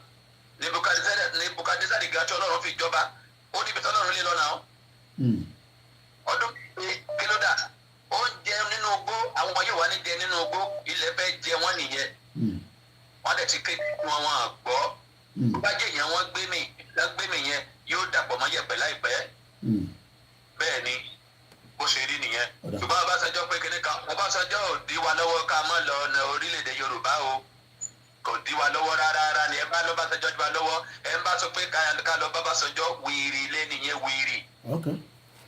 Wìrì ni àlè bá Ọbásanjọ́ ó ti ya ẹnu rẹ̀ kò lè pàdé. Àtàwọn kan náà tí wọ́n ti ya ẹnu wọn tí wọ́n lè pàdé yẹn ẹ jẹ́ àgbàgbé wọn.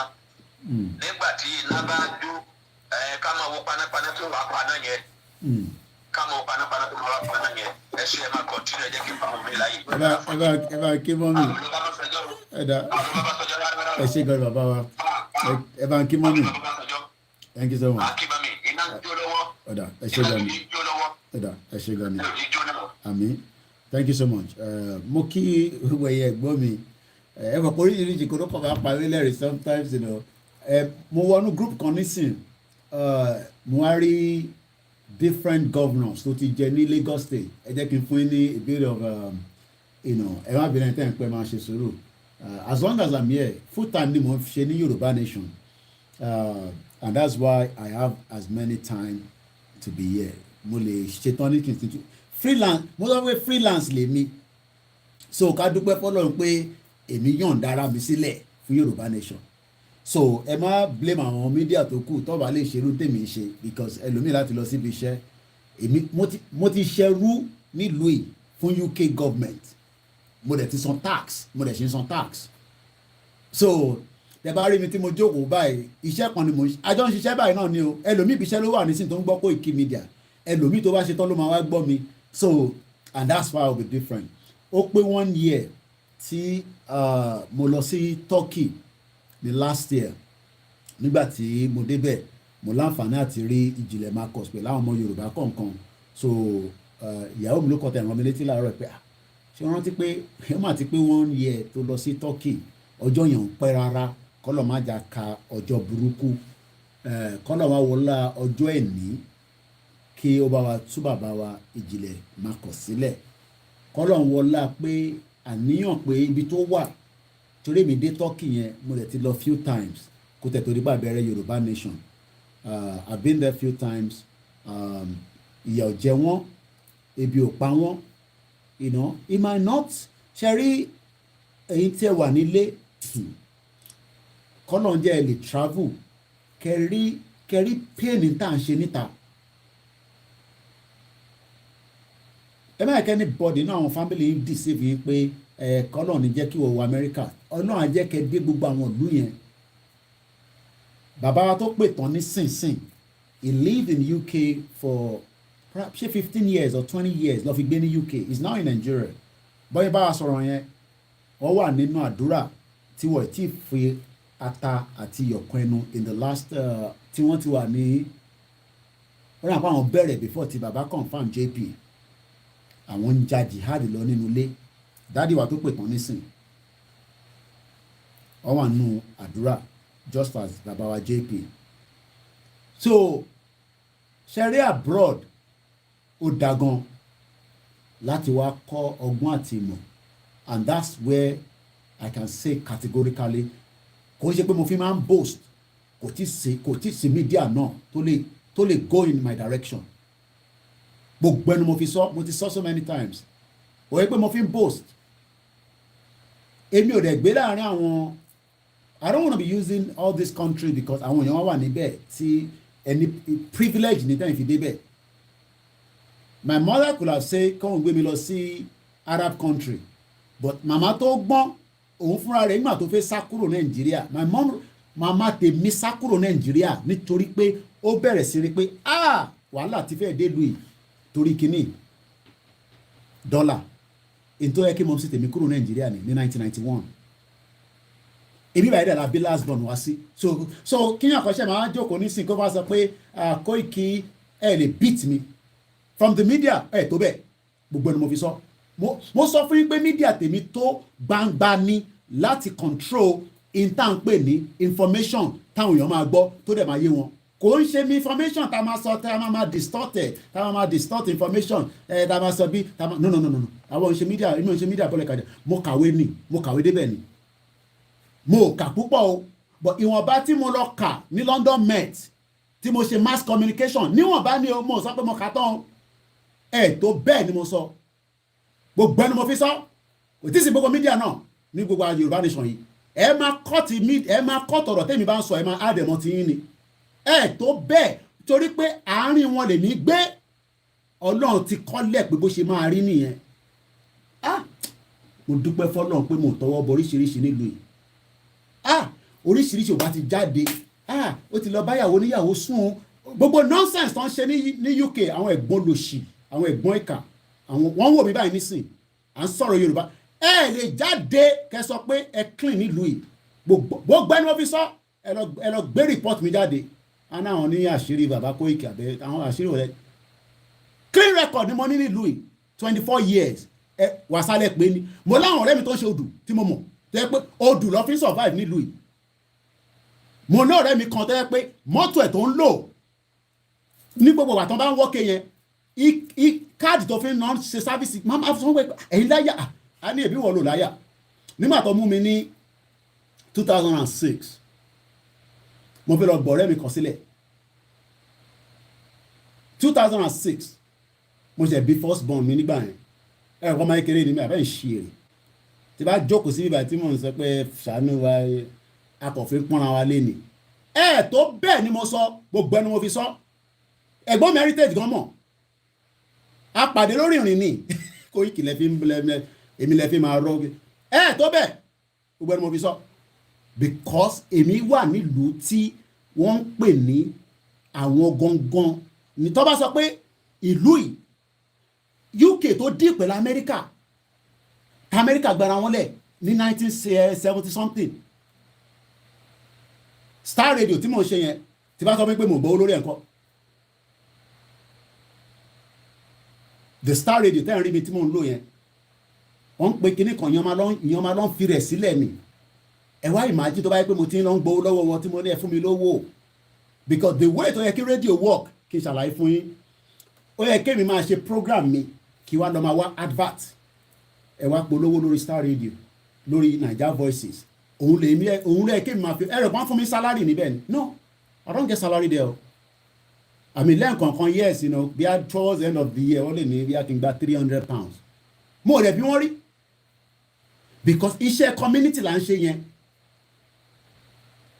so pé àwọn ṣe Yorùbá Nation yẹn kọ́ wá jókòó sínú yàrá ẹ̀kan tó bẹ́ẹ̀ èmi ti take risk yẹn in tó ń pè ní media máa ń wọnú bí risk lọ nì ìyẹn lè ṣe ń yà láwọn kan ṣe wọ́n pé pọ̀pọ̀ ìsan lórí lóòótọ́ ó ní òun bọ̀ ń lóde wálé in tó ń pè ní media gangan nìyẹn ìyẹn ká máa gbèdì fún Lady K náà ó kúrò níbi tó wà ó lọlé iṣẹ́ kékeré lẹ pé ni òun tẹ̀ tún ríran ẹ̀rán ti pé omi ló pè bàbá Koiki mo lálàá pé mo há sínú ibì kan ká bèsè Elédùmarè ó rí vision yẹn dẹ̀ clear ẹ ti gbàgbé tálẹ̀ yín tẹ́ ń sọ pé ẹ̀ ń ṣe Yorùbá Nation tẹ́ fi máa wọ́ mi sílẹ̀ pé sí nínú category kan náà 1970 ni mo sì tèmi ti lọ sí Taiwan 1970 ni ìyá tó bí mi lọ́mọ wọ́ọ̀ tí bí mi 1978 lọ bí mi so tálẹ̀ yín tẹ́ máa sọ pé à ń ṣe Yorùbá mo sọ fáwọn ọmọ Yorùbá ẹ fọkàn balẹ̀ àwọn tí wọ́n ń pariwo pé ká lọ sọ fáwọn politician yẹn mo fi máa dárúkọ ìgbọ́n mi yẹn mo program mo lánàá wọ́ọ̀ tó bẹ́ẹ̀ ni mo sọ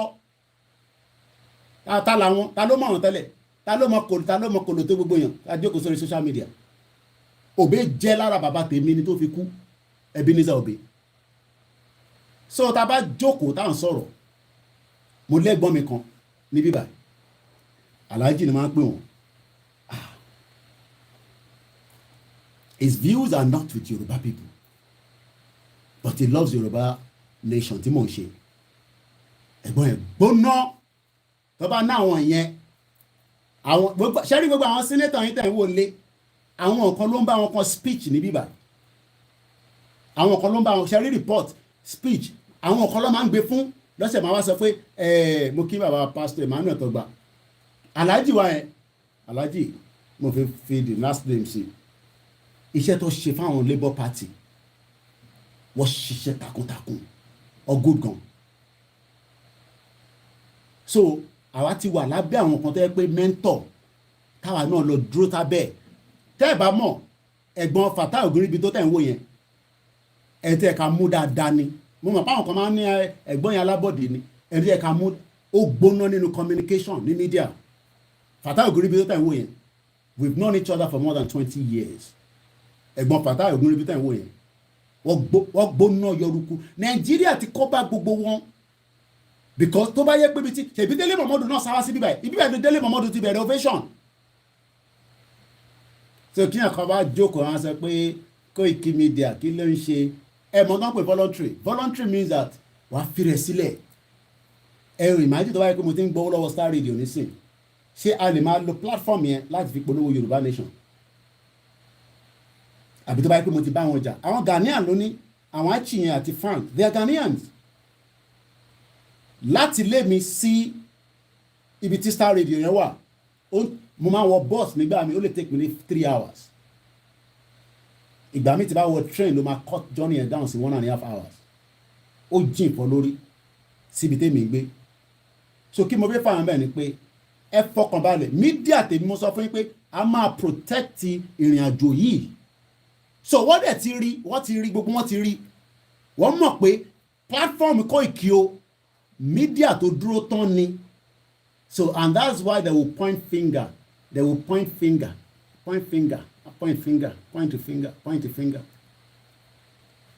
nígbà tí Ọọ̀ni wá sí London àwa lára àwọn tó lọ welcome wọn Ọ̀jájá the second tí ìyá àdúrà ló gbọ́ ní wá ìyá àdúrà mú wà ní Celestial Church yẹn àwọn lọ sponsor Ọọ̀ni wá sí London ìyẹn tún kọ́ ṣèbí yẹn ni wọ́n ṣe close mọ́ wọn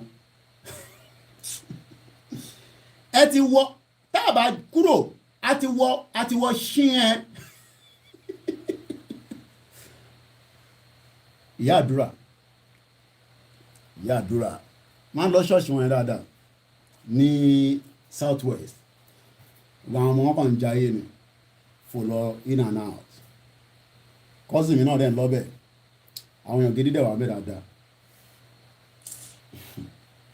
mo rántí gbà táwọn PDP wá ṣe campaign kan ta lọ lórí ẹni tó bá lọ wo àwọn rẹ́kọ̀ọ́ ó bá ìpọ́ ti gbé Facebook mi yẹn lọ ní Ọláyọmí Kóìkì yẹn gbogbo wọn they are all the same but èyí tí mo dúpẹ́ lọ́wọ́ ẹ̀ ni pé 24 years tí mo gbé nílùú yìí ìyẹn kan lè jẹ́ pé mo wọnú ilé mo bá yàwó oníyàwó sùn àbí mo bá girlfriend oní-girlfriend sùn láyé wọ́n rí yẹn sọ wọ́n lè sọ pé wọ́n sanwó fún mi kódà ẹni tó mo súnmọ́ tó jẹ́ pé number one man ni Buhari tó jẹ́ Dàpọ̀ Williams kọ́lọ́ bá ń fọ̀rùn kẹ́gbọ́n yẹn wọ́n lè sọ pé àwọn pay 10,000 sákàǹtì mi wọ́n lè sọ yes tí bá bá wọn ṣiṣẹ́ wọn sanwó fún mi o mo dispute yẹn o pé Kóìkì a ní ṣé o busy àbúrò ló máa ń pè mí ẹ̀gbọ́n ẹ̀ like me jù àbúrò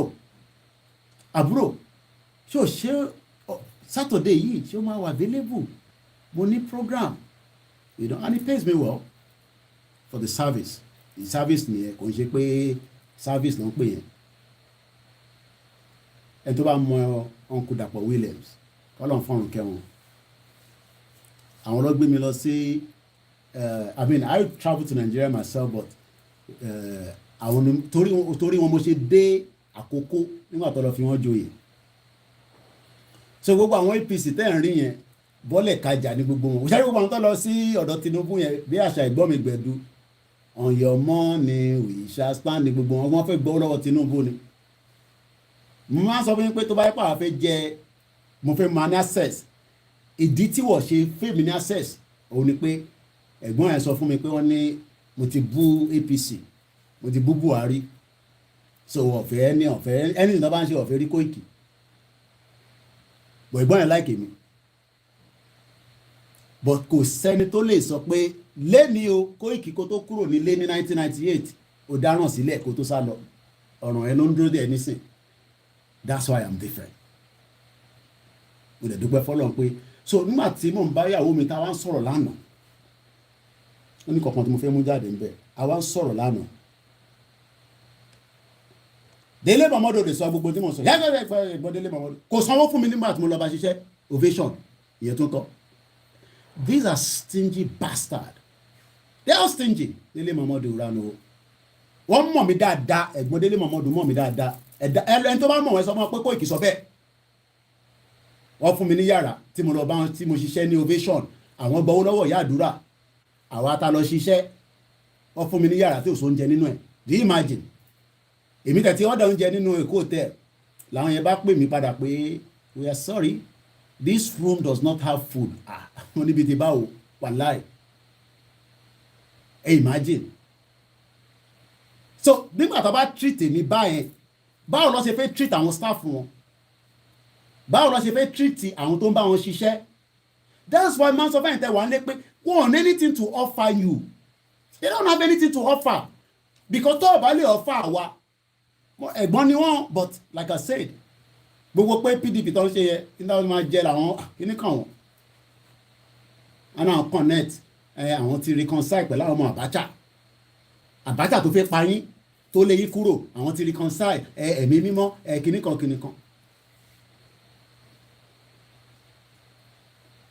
gbogbo mọ̀ mi mo ní nọ́mbà wọn mo ní nọ́mbà ẹ̀gbọ́n Délé Mọ̀mọ́dọ̀ I don't call him wọ́n mọ̀ mí dáadáa but nítorí pé tó bá yẹ pé mi náà ti lọ tọwọ́ bọ ìjẹkújẹ láàrin gbogbo àwọn politician bó ṣe ń wá London nìyẹn ta ló ń lọ́bì pẹ̀lú wọn. Mo rántí gbà tí governor of Plateau State Lalong tó wá wọ́n wá ṣe nǹkan ní Queen Elizabeth gbogbo àwọn event wọn fi ń kówó jẹ ni ó lè burúkú ní gbogbo wọn. Nígbà tí Lalong wá fẹ́ máa lọ àwọn ni this is Koiki Media. Okay, my brother, how are you? What people that goes after them when they know that the governors are here is olúkálùkù lobby so that tó bá lọlé wà lè ní access sí wọn wà lè propose project kan sí wọn.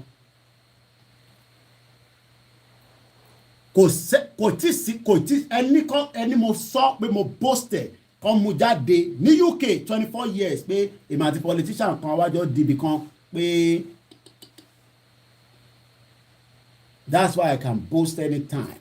Mo lè fi wọ́n pa anytime any day anytime tó bá kọ̀ tí kọ̀ọ̀kan bá kọ̀ click lórí máa fẹ́ anybody pa láàrin gbogbo wọn. Máa fẹ́ anybody pa. Àìmọ̀ṣẹ́ ta ṣe tó sanwó fún wa ìyẹn tó ń kọ́. So tó bá ń ṣe bẹ́ẹ̀ fáwa tí a jẹ́ tá wà ní diaspora ẹ̀yin tẹ́ wà ń lé kẹlẹ̀ understand ìyàtọ̀ fífi yín jẹ. So tẹ́ wá tí ẹ̀gbọ́n kan wá jókòó ní kẹlẹ̀ ọba politician ò lè wo.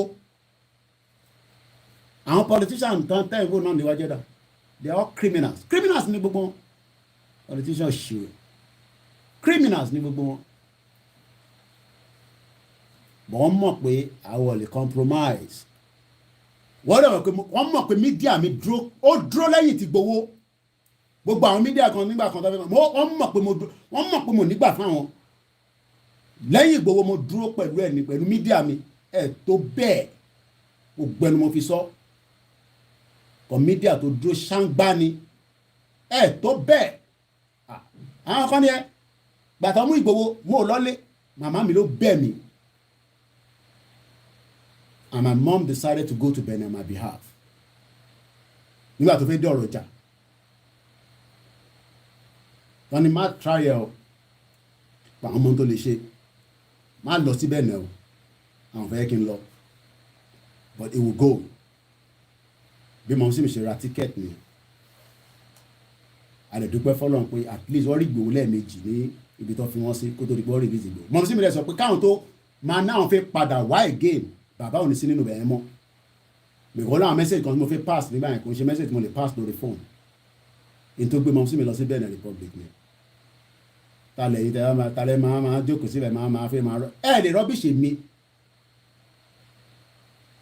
ẹ bá fi máa rubbish ara yín ẹ lọ máa rubbish ara yín lórí platform yìí tó bẹ́ẹ̀ pé ẹ fẹ́ rubbish Koiki ta ló mọ̀ yín rí tẹ́lẹ̀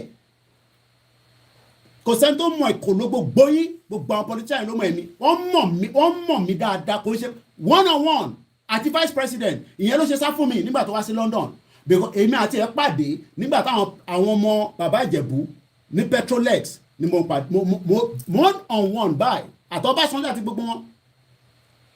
Who is who ló kún nínú event yẹn mo sọ fún yín pẹ̀lú àwọn lépo rọ̀gbì ìyàwó ìdí mo sọ fún yín pé ìyàwó ìdí mi fẹ́ gbé mi lọ Kánò ó fọwọ́ kàn mí báyìí pé fresh boy London boy ni ìyàwó mi kan máa ń pè mí pé London boy ó ń gbé ẹ lọ Kánò nìyẹn ọlọ́dí toy boy mo ní kí wọ́n pè bẹ́ẹ̀ so ìyẹn ni gbogbo wọn all these politicians they are all criminals ni gbogbo wọn. Tó bá jẹ́ pé àwọn ṣe dáadáa nígbà tí gbogbo táìmì ẹ̀dẹ́kò yẹn yára ká ti fọ́ gbogbo ẹ̀ mọ́lẹ̀ ìyẹn dá ṣe gbọ́dọ̀ fọ́ mọ́lẹ̀ délẹ̀ tá a bá fọ́ kòkò yìí délẹ̀ pátápátá ó máa affect every one of us ṣẹ́rí tí wọ́n ṣe tán nínú àdẹ́kò òun làwọn gbọ́dọ̀ parí nísìn because irú àwọn Tinubu parọ́ fáwọn bàbá Fẹ́nifẹ́re pé ẹ gbé mi lọ síbẹ̀ ẹ jẹ́ because if they were sincere if sincerity bá wà lóòótọ́ when they became the governor bíi Tinubu ó yẹ kó push agenda Yorùbá but ó di criminal ó di pé ó ń lo owó state ó fi operate ìgbà mélòó dẹ̀ nìyàn fi rówó ó dàbẹ̀ tó ń ta drug ni tó bá ti bẹ̀rẹ̀ sí rówó kò sí nǹkan tó lè ṣe you become powerful o lè pa anybody dànù o lè ṣe anything they become criminals so Tinubu wá rí owó nínú Lagos State ó wá gbá gbogbo àwọn bàbá yẹn dànù ó gbá wọn sẹ́gbẹ̀ẹ́ àwọn bàbá yẹn wọ́n ń gé kàjẹ́ nísìnyí pé àbá má lo lórí burúkú ọmọ burúkú nìwọ yà bìkọ́ kò gbọ́ràn sí wọn lẹ́nu mọ́ tẹ̀bí búmọ̀ kan sọ́nà Tinubu ò gbọ́ràn sí wọn lẹ́nu mọ́ nígbà tó di gọ́fúnà gbogbo àwọn bàbá yẹn ló gbá dànù kò kàn lè pa wọ́n ni tó bá ní opportunity láti parọ́ àwọn bàbá Afẹ́nifẹ́re olórí burúkú ọmọ tó bá yẹ pé ó ní àǹfààní ni á ti pa gbogbo àwọn bàbá yẹn tán ẹni kó jáde kó wá sọ ní tó pa Fúnṣọ́ Williams àwọn olùlòṣì burúkú ìyẹn lẹ́wà ní káwà tó wá lọ tẹ̀lé kó wá sáàrin àwọn málà Ọbásanjọ́ ló kó wá sáàrin àwọn málà nísìnyí tá àti mọ́ta fẹ́ forí ẹ̀ ṣe bí a máa forí ẹ̀ fàgbọ́n ni ẹ̀tú wá ní ká tún lọ tẹ̀lé Tinubu they become powerful and they become criminals kí ni British dẹ̀ láì tẹ́lẹ̀ àwọn tó máa subjugate fún wọn that's what kí ni Britain láì tẹ́lẹ̀ sẹ́yìn tẹ́ wà ń lé fact ibà ilẹ̀ ti máa gbọ́ fact because wọ́n mọ̀ mí gbogbo àwọn politician ìdájí gbogbo Yorùbá politician ló mọ̀ mí kàtẹ́ tó ti pé wọ́n tún wá mọ̀ mí dáadáa pé agbẹnusọ Ìgbòho ó ń san lórí ẹ̀ burúkú ni ọmọ mi kí n kàn dẹ́rù báyìí ẹ fọkàn báyìí ẹ má lọ máa gbọ́ jágbàjàgbà sọ fún yín jágbàjàgbà tẹ̀ ń gbọ́ lọ́dọ̀ àwọn platform kan ṣé mídíà làwọn èèyàn bọ́lẹ̀ kájà mídíà bọ́lẹ̀ kájà ṣé ìwà jẹ́gẹ́ bí bọ́lẹ̀ kájà gbogbo ẹni mo lè fi sọ mo dúró tán yányán ni Yorùbá Nation ìkàntẹ̀ ní mo búra lórí social media ìyẹn ló ń dùn kan ẹ̀gbọ́n kan ní South Africa ó ní òun tẹ̀ mọ́bi tí mo fì sí mo sọ̀rọ̀ ní ibi àyánítìrí mo sọ̀rọ̀ níbi kinní kan mo dẹ̀ tún búra wèrè àwọn ẹ̀gbọ́n ẹ̀yin tẹ̀ ní balls ọmọ inú yín lọ sílé ó lọ ń jàjà Yorùbá Nation ta ló bá ra tíkẹ̀ tó máa tẹ̀lé lẹ́yìn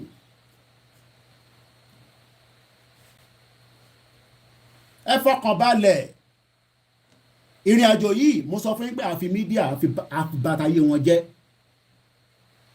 ọ̀rẹ́rẹ́ ẹni mo sọ bẹ́ẹ̀ lórí iṣẹ́ òpé Délé Mọ̀mọ́dù fún mi lóòtẹ́ẹ̀l tí kò sóúnjẹ níbẹ̀ lẹ́kọ̀ọ́ hotel can you imagine that very very disrespecting àwa ń bẹ̀ láti àárọ̀ láti alẹ́ títí dòru òun dẹ̀ gbowó lọ́wọ́ ìyá àdúrà ó fi mí sínú yàrá kò sóúnjẹ níbẹ̀ àwọn yẹn lẹ́wọ́n expect pé kó wá sọ̀rọ̀ Yorùbá Nation kí ni kan Délé Mọ̀mọ́dù pẹ̀lú Yorùbá Nation àtàwọn bẹ́ẹ̀ lọ ọ̀pọ̀ bẹ́ẹ̀ èyí ti bá rántí náà náà ọ̀pọ̀ bẹ́ẹ̀ and that's why olúkálukú wọn yà sá fún mi ewé ìbọn ó ti sán lórí bọ̀bọ̀ yẹn ọmọ mi gbogbo chairman Kanuk ni mo mọ̀ gbogbo wọn pátápátá olúkálukú yà yẹra fún Kóìkì pé bọ̀bọ̀ yẹn ẹ̀ ṣàrà fi sílẹ̀ ní tó ń jà fún nísìn à ń sọ̀rọ̀ ìran wa ẹ̀yin sọ̀rọ̀ politics. How can somebody that is here enjoying life a máa sọ fẹ́yìn kẹ́ take advice ti àwọn ọmọ wa wà ń lé nísìn wọn ò rí kankan ṣe kò sí school kò sí anything a wà in danger a ní ká dá dúró ká wà lálàáfíà à ń sọ pé kinní kan àbínú tó bá kọ̀ tí mo tẹ̀ mọ́ tó touch mi gan tó wù lọ ẹ̀ àtúkúrò lórí ó dà pé bí a tó ń tẹ̀lé picture yìí ni so ẹ jẹ́ sáré run through 1967 to 1975 Mobolaji Johnson àwọn gọ́vnà Lagos State nígbà kan nìyẹn 1975 títí di 1977 Adékúnlé Lawal wọ́n ti kú dànù ní sí wọn dá wàhálà sí wa lọ́rùn àwọn wèrè Imbusi Kanu 1977 to 1978 ìgbà tó bí èmi nìyẹn 1978 Ebutu Ikewu 1978 to 1979 Lateef Jákàndé 1979 to 1983 Gbọ́láhàn Mudashiru ó dà ń pọ́ mọ́ bàbá yẹn ló kú ní tọ́ní drunk driver lọ gbá tó kú níkòyí over the weekend ó dà ń pọ́ mọ́ bàbá yẹn ni ẹ̀gbọ́n tán ló kú yẹn kọ́lọ́n fọ́run kẹ́wọn níkòyí ìlú òṣì Gbọ́láhàn Mudashiru 1984 títí di 1986 Mike Ayigbe 1986 to 1988 Raji Razaki who built this gather 1988 to 1992 ká tó máa lọ sí ìgbà tó fi ṣe election MKO nìyẹn Mike Ọ̀tẹ́dọ́lá àwọn ọmọ olówó góòlù Fẹ́mi Ọ̀tẹ́dọ́lá I pity a lot of Yoruba people. I expect pé kí Fẹ́mi Ọ̀tẹ́dọ́lá tó ní kó dá sọ̀rọ̀ Yoruba Nation. Ẹ rò pé owó ẹ̀ ló ná ni. Mo ń béèrè ni ṣe rò pé owó ẹ̀ lòun ná ṣé owó tiẹ̀ lòun ná. Ẹ béèrè pé factory wo ló ní ẹ ṣe gàrí yàrá comfort. Ẹ béèrè pé iléeṣẹ́ wo ni Mike Ọ̀tẹ́dọ́lá ní àmì Fẹ́mi Ọ̀tẹ́dọ́lá níbo ló ti rówó. Owó tó ná owó epo rọ̀gbì tó ná níbo ló ti rí. Níbo ló ti rí. Ọlágúnsóyè Oyinlọ́lá ìyẹn láti 1993 títí dé 1996 mo rántí ìgbà tí Maruwa wà níbẹ̀ because ó wá sí phase 2 nígbà yẹn kémi tó kúrò lé ní 98 1996 to 1999 ibẹ̀ ni jaga wèrè ti dé ibẹ̀ nìyẹn ti láǹdì dé pé a ti fi gba democracy nísìn àwọn akadẹ̀ ṣiṣẹ́ democracy ẹ̀mọ̀ Tinubu was like ìbára náà sáré MK Abiola. You know, ẹ máa ń rí picture yẹn he used to be behind MK Abiola pẹ̀lú àwọn ṣòwò rẹ̀ so kí ló dé báyìí táwọn Afẹ́nifẹ́re AD kankan lọ́dẹ̀ òpó kí táníká yàn Tinubu ta lòun this that you know, okay ló bá gbé fún Tinubu ó gbá gbogbo àwọn bàbá yẹn sẹ́gbẹ̀ẹ́ ni ó gbá gbogbo àwọn oil subsidy ibẹ̀ làwọn Fẹ́mi Ọ̀tẹ́dọ́lá ibẹ̀ làwọn yẹn ti rí jẹ owó epo rọ̀bì tèmi náà bá ń jẹ owó epo àyè máa rá àwọn ọmọ mi tó máa wà lórí Instagram tá máa drive Lamborghini Ferrari tá máa jayé kiri káàkiri but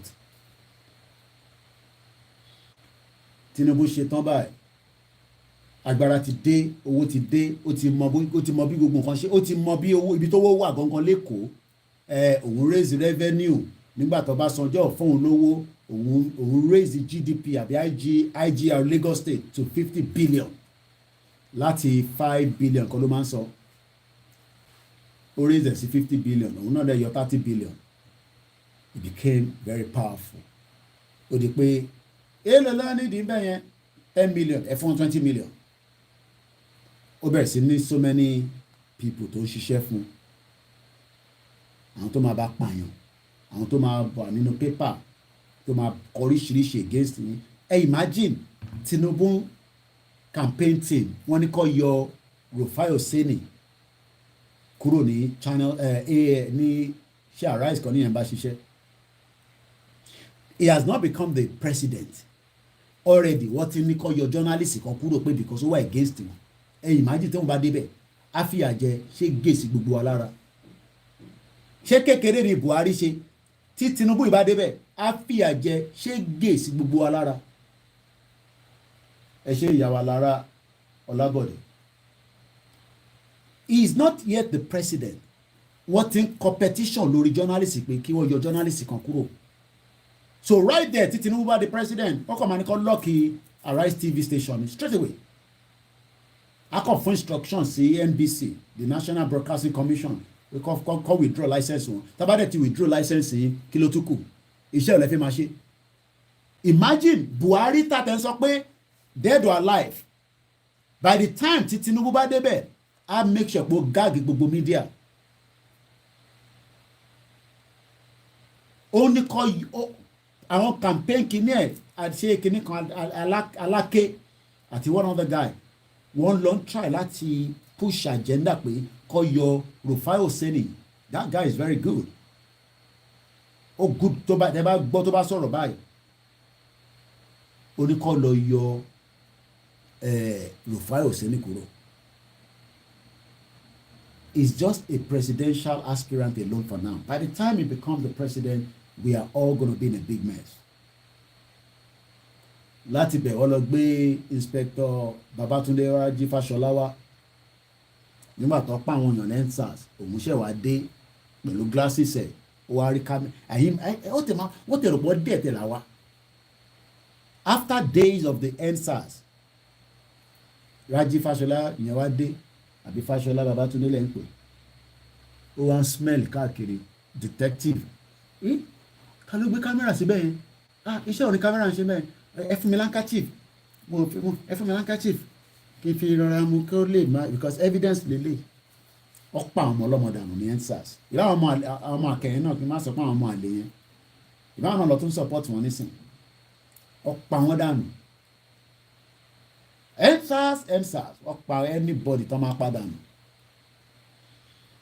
ìgbà tó yá ọ̀rọ̀ gbé Ambode dé Akínwùmí Ambode ìyẹn náà ṣe tiẹ̀ wọ́n á lọ gbé Ambode dẹ̀ sọ pé ẹ má jẹ́ ká gbé Sanwó-Olú wọlé o ó ní mental problem o Sanwó-Olú ló ń lọ báyìí nísìn ẹ pé Sanwó-Olú sọ fáwọn èèyàn wa ní during the Chatham House I don't know whether I gbọ́ statement yẹn ó ń bẹ àwọn kan pé báwo lọ wálé gbẹ̀yìn báwo lẹni tó ní ìwé ṣe fẹ́ wálé ambọ̀sibọ́sí ìyá wa tó ń bá sọ̀rọ̀ yẹn she goes home frequently Sanwó-Olú ń béèrè lọ́wọ́ ẹ̀mọ̀dé become a governor pé ìjọ ọ̀lẹ̀ yìí wálé gbẹ̀yìn ó ń bi àwa pé ìjọ ọ̀lẹ̀ wálé gbẹ̀yìn èyí tẹ lọ́lé kílẹ̀ mú bọ̀ bá mi ṣe ló lọ ẹ̀ nísìnyí tó padà nù under his nose they are all criminals. mo rí ìyá tó bí mi lọ́mọ ẹ̀ka àwòsàn yẹn tó they are all criminals. ẹ̀yà ká tún gba kọ́ọ̀lù bíi méjì kan sí ẹ má bínú pé àti sometimes it is like that the spirit just takes us away from the conversation ẹ má bínú but I have to sometimes knock them and tell them that eléyìí tó jókòó yìí kò ń ṣe ń tẹ̀lé rubbish láàrin gbogbo àwọn tá à ń sọ̀rọ̀ Yorùbá Nation mo dẹ̀ máa ń sọ fún yín Alistair Campbell òun ni communication minister communication kìíní Tony Blair ẹni tó bá mọ Tony Blair dáadáa while he was in government èmi follow government yìí ni ẹgbẹ́ òsókè à ń gbọ́ yín ní kíákíá. Hello, good afternoon, Mr. Koiki. ẹ káàbọ̀ sórí ètò. Hello, sir. ẹ káàbọ̀ à ń gbọ́ yín. Ẹ káàsán ẹ kú iṣẹ́ o, Mr. Koiki. God bless Yoruba Nation. agbára Ọlọ́run. More grace to your elbow. Ó ti bẹ̀rẹ̀ náà pẹ̀lú bismillah. A máa jọ pàdé pẹ̀lú alhamdulillah ni. Ọlọ́wọ́ wọlá Mọ́kà. Awọlá Mẹ̀dínà, awọlá Mọ̀kámọ́ Ibrahim alayhisalaam pé ilé àṣẹ ni. Àní ilẹ̀ Yorùbá ilé àṣẹ ni. A máa débẹ̀ lágbára Ọlọ́run. Ọlọ́wọ́ wọlá àásùn lọ́sàn, àásùn lóru. Bẹ́ẹ̀ bó ṣe ṣe gbogbo program. Bẹ́ẹ̀ náà àwọn náà ń wù ẹ́ ní gbogbo ìgbà. Ní location 9. Ọlọ́run màdà á mú wa débẹ̀.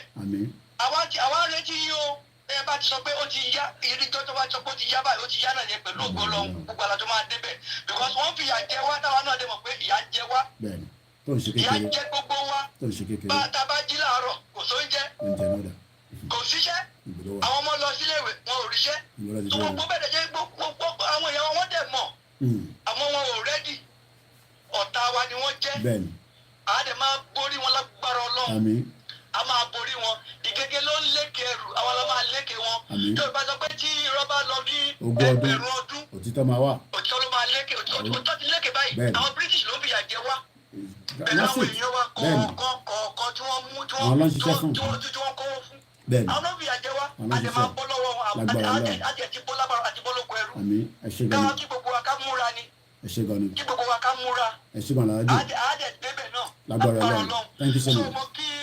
Professor Banji Akitoye mo kí wọn Chief Sunday Igboho Òòṣà mo kí wọn mọ́mí Onítìrí mo kí wọn abiyamọ abọ̀jágbọ̀ ọ̀rọ̀ gbọ́rọ̀ àrífẹ́ ní kọ́kọ́ yín ṣàwátì o àwọn náà àníjẹ́ àorídẹ́ ní àwátì ní àgbọ̀rọ̀ Ọlọ́run ẹ̀kúṣẹ́ takuntakun Ọlọ́run á dúpẹ́ fún yín Ọlọ́run á san ilé san rẹ̀ pé ẹ kì í ṣe ẹ ò sí lẹ́yìn alábòsí gbogbo àwọn tó ń lead wa alábòsí ní gbogbo wọn ẹni bí ni wọn tó ń pọ wọn lọ sílé ìwẹ̀ á lékè wọn lágbára lọ wọn máa borí wọn àyàfi tó fẹ́ kì í ṣe pé wọ́n fi àjẹ wá nìkan lókù àyàfi tó fẹ́ gbogbo ọ̀gá tá a sọ pé wọ́n ń ṣe à ń parọ́ mọ́ wọn lọ́dọ̀ wípé a ò parọ́ mọ́ wọn wípé wọ́n fi àjẹ wá a ò parọ́ mọ́ wọn pé wọ́n ṣàbòsí fún wa àwọn la máa borí wọn lágbára lọ.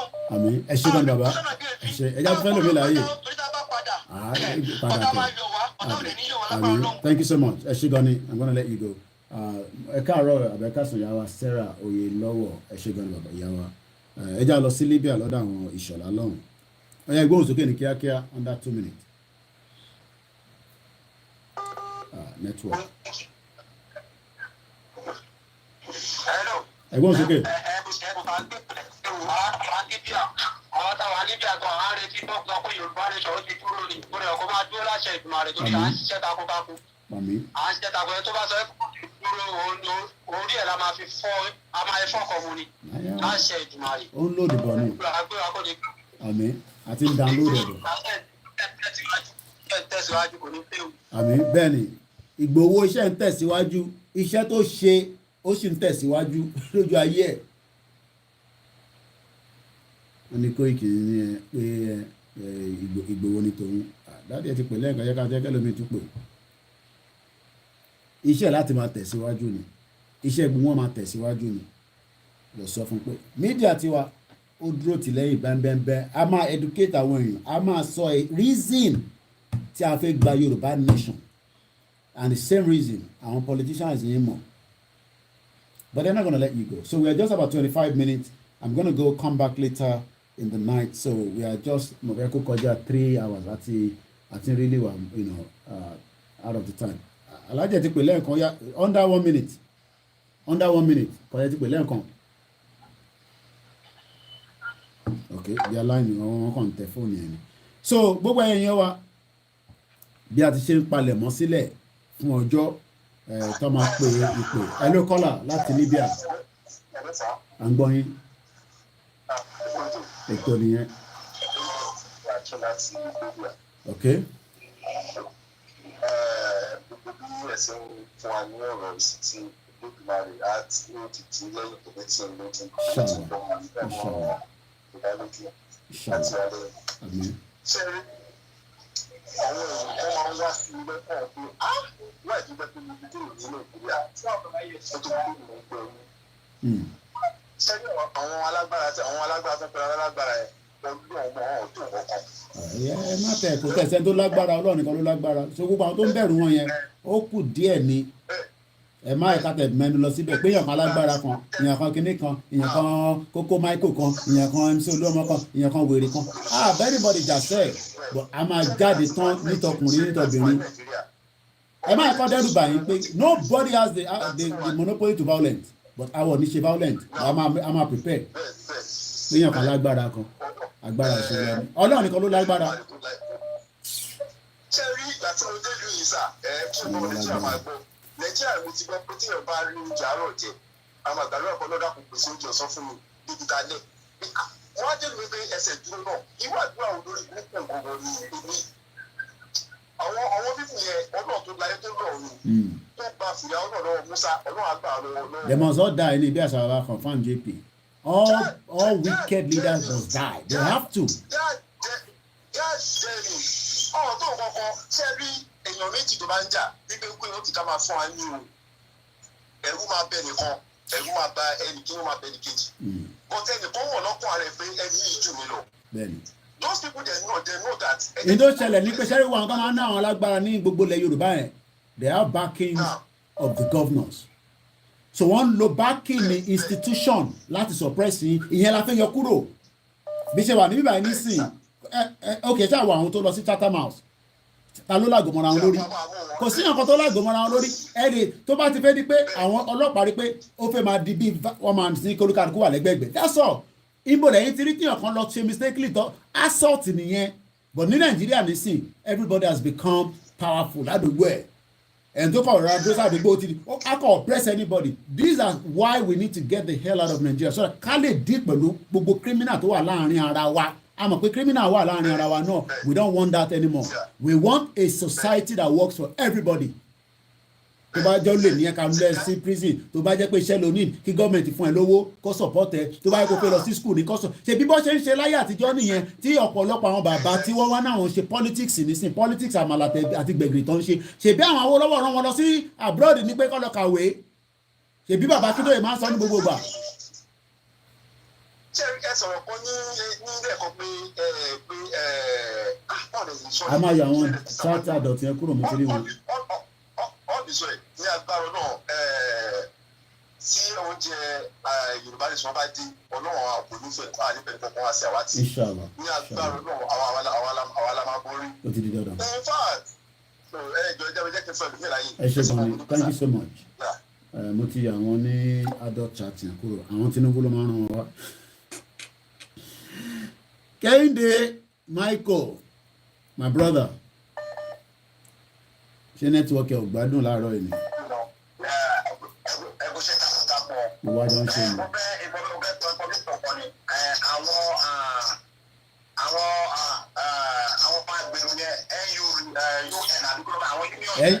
NWRT, National Union of Road Transport.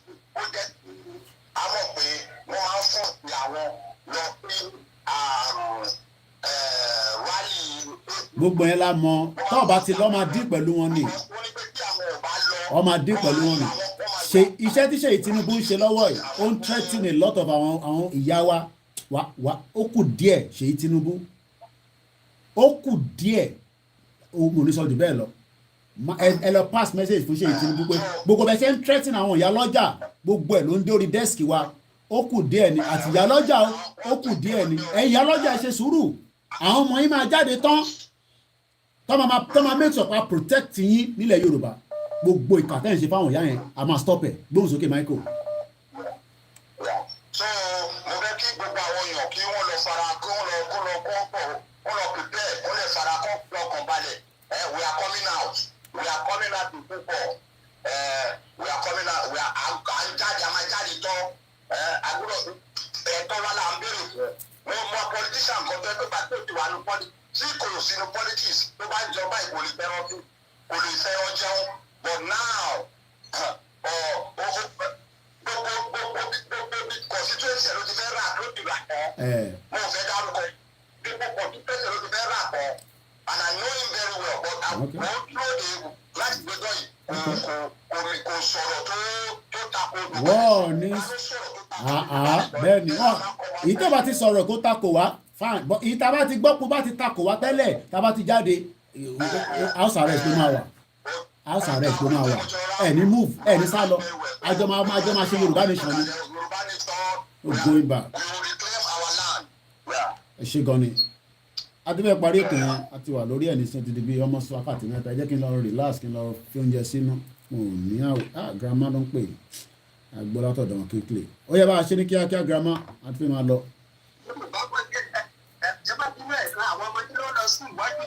mo rí bẹ́ẹ̀.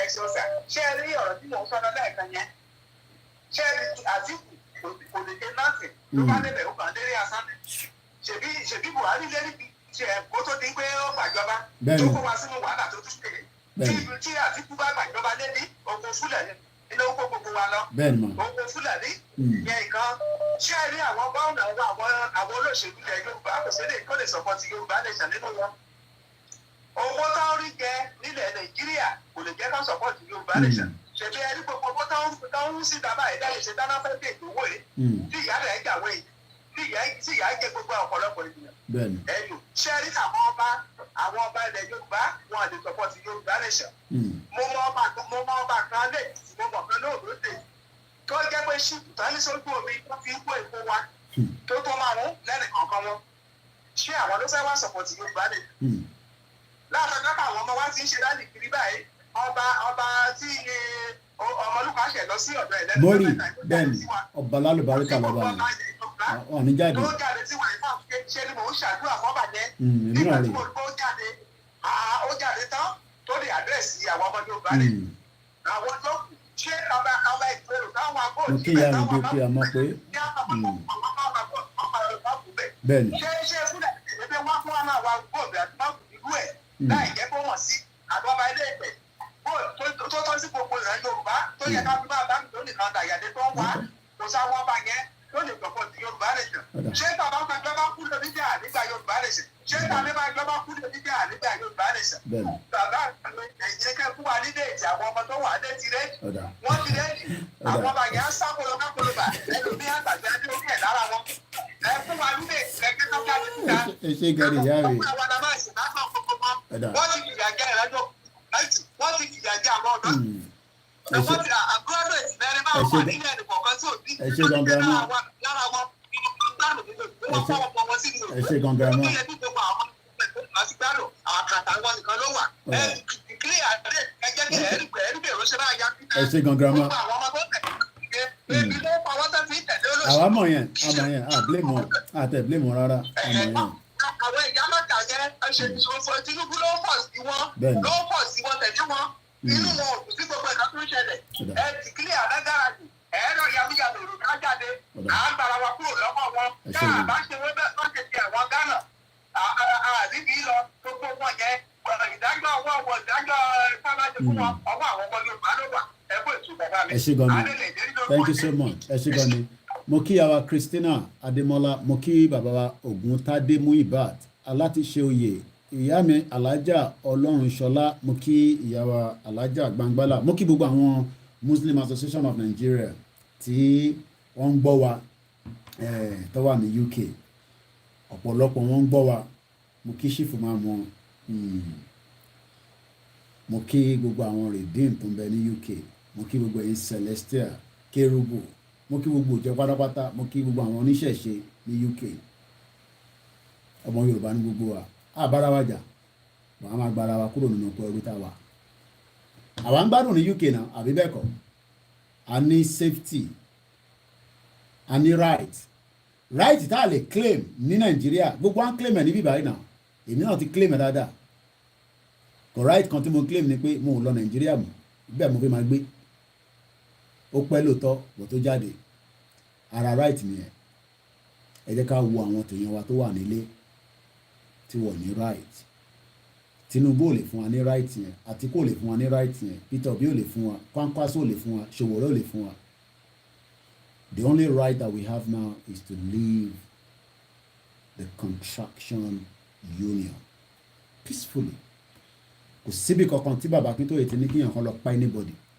kò síbi tí ìyá Onítìrì ti ní kíyàn kan lọ pa anybody kò síbi tí Ìgbòho ti ní kíyàn kan lọ pa anybody kò dẹ̀ síbi tí gbogbo àwọn leaders wa àtèmi àtàwa everybody but we have the right to defend ourselves and we will defend ourselves with whatever we can have within our own we will defend ourselves Bible la lè fi defend ara wa ni fine Quran ni fine ìṣẹ̀ṣe ni fine anything within our environment we must defend ourselves if anybody is still doubting oṣù yìí oṣù tó máa láàrin nínú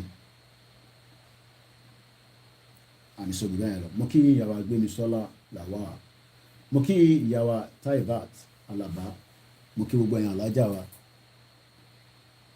mo kí gbogbo àwọn ìyá wa ẹ̀yin ẹ̀gbọ́n wa tẹ̀ ń ṣiṣẹ́ ní NHS títí dé gbogbo ibi tí a mọ̀ sí Dublin mo kẹ́yìn tẹ́ wà ní òkè òkun náà ní Belgium Austria Switzerland Japan Malaysia mo kí gbogbo wa níbikíbi tí a ti ń struggle gẹ́gẹ́ bí ọmọ Yorùbá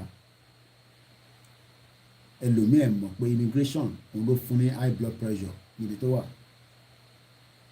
mo tún fásitì ilé nǹkan sí rántí ẹ̀gbọ́n wa bàbá wa Ìjìnlẹ̀ Marcus this time last year I was in Turkey and I had opportunity to meet him I will upload that picture later on mo lè má kí àwọn ìyàwó mi mo lè má kí àwọn ọmọ Oòduà ọkọ àfarati ìtàn pàlà ń kọlọ yìí ìtàn tó ti já sí ayọ̀ ni àwọn kan ní gbogbo àwọn èèyàn wọ̀ tí gbọ́ àwọn tó gbọ́ yẹn náà la fẹ́ rescue kúrò nínú the shackles of the politics of Nigeria. The politics of Nigeria is very, very dirty. People get killed. People get robbed.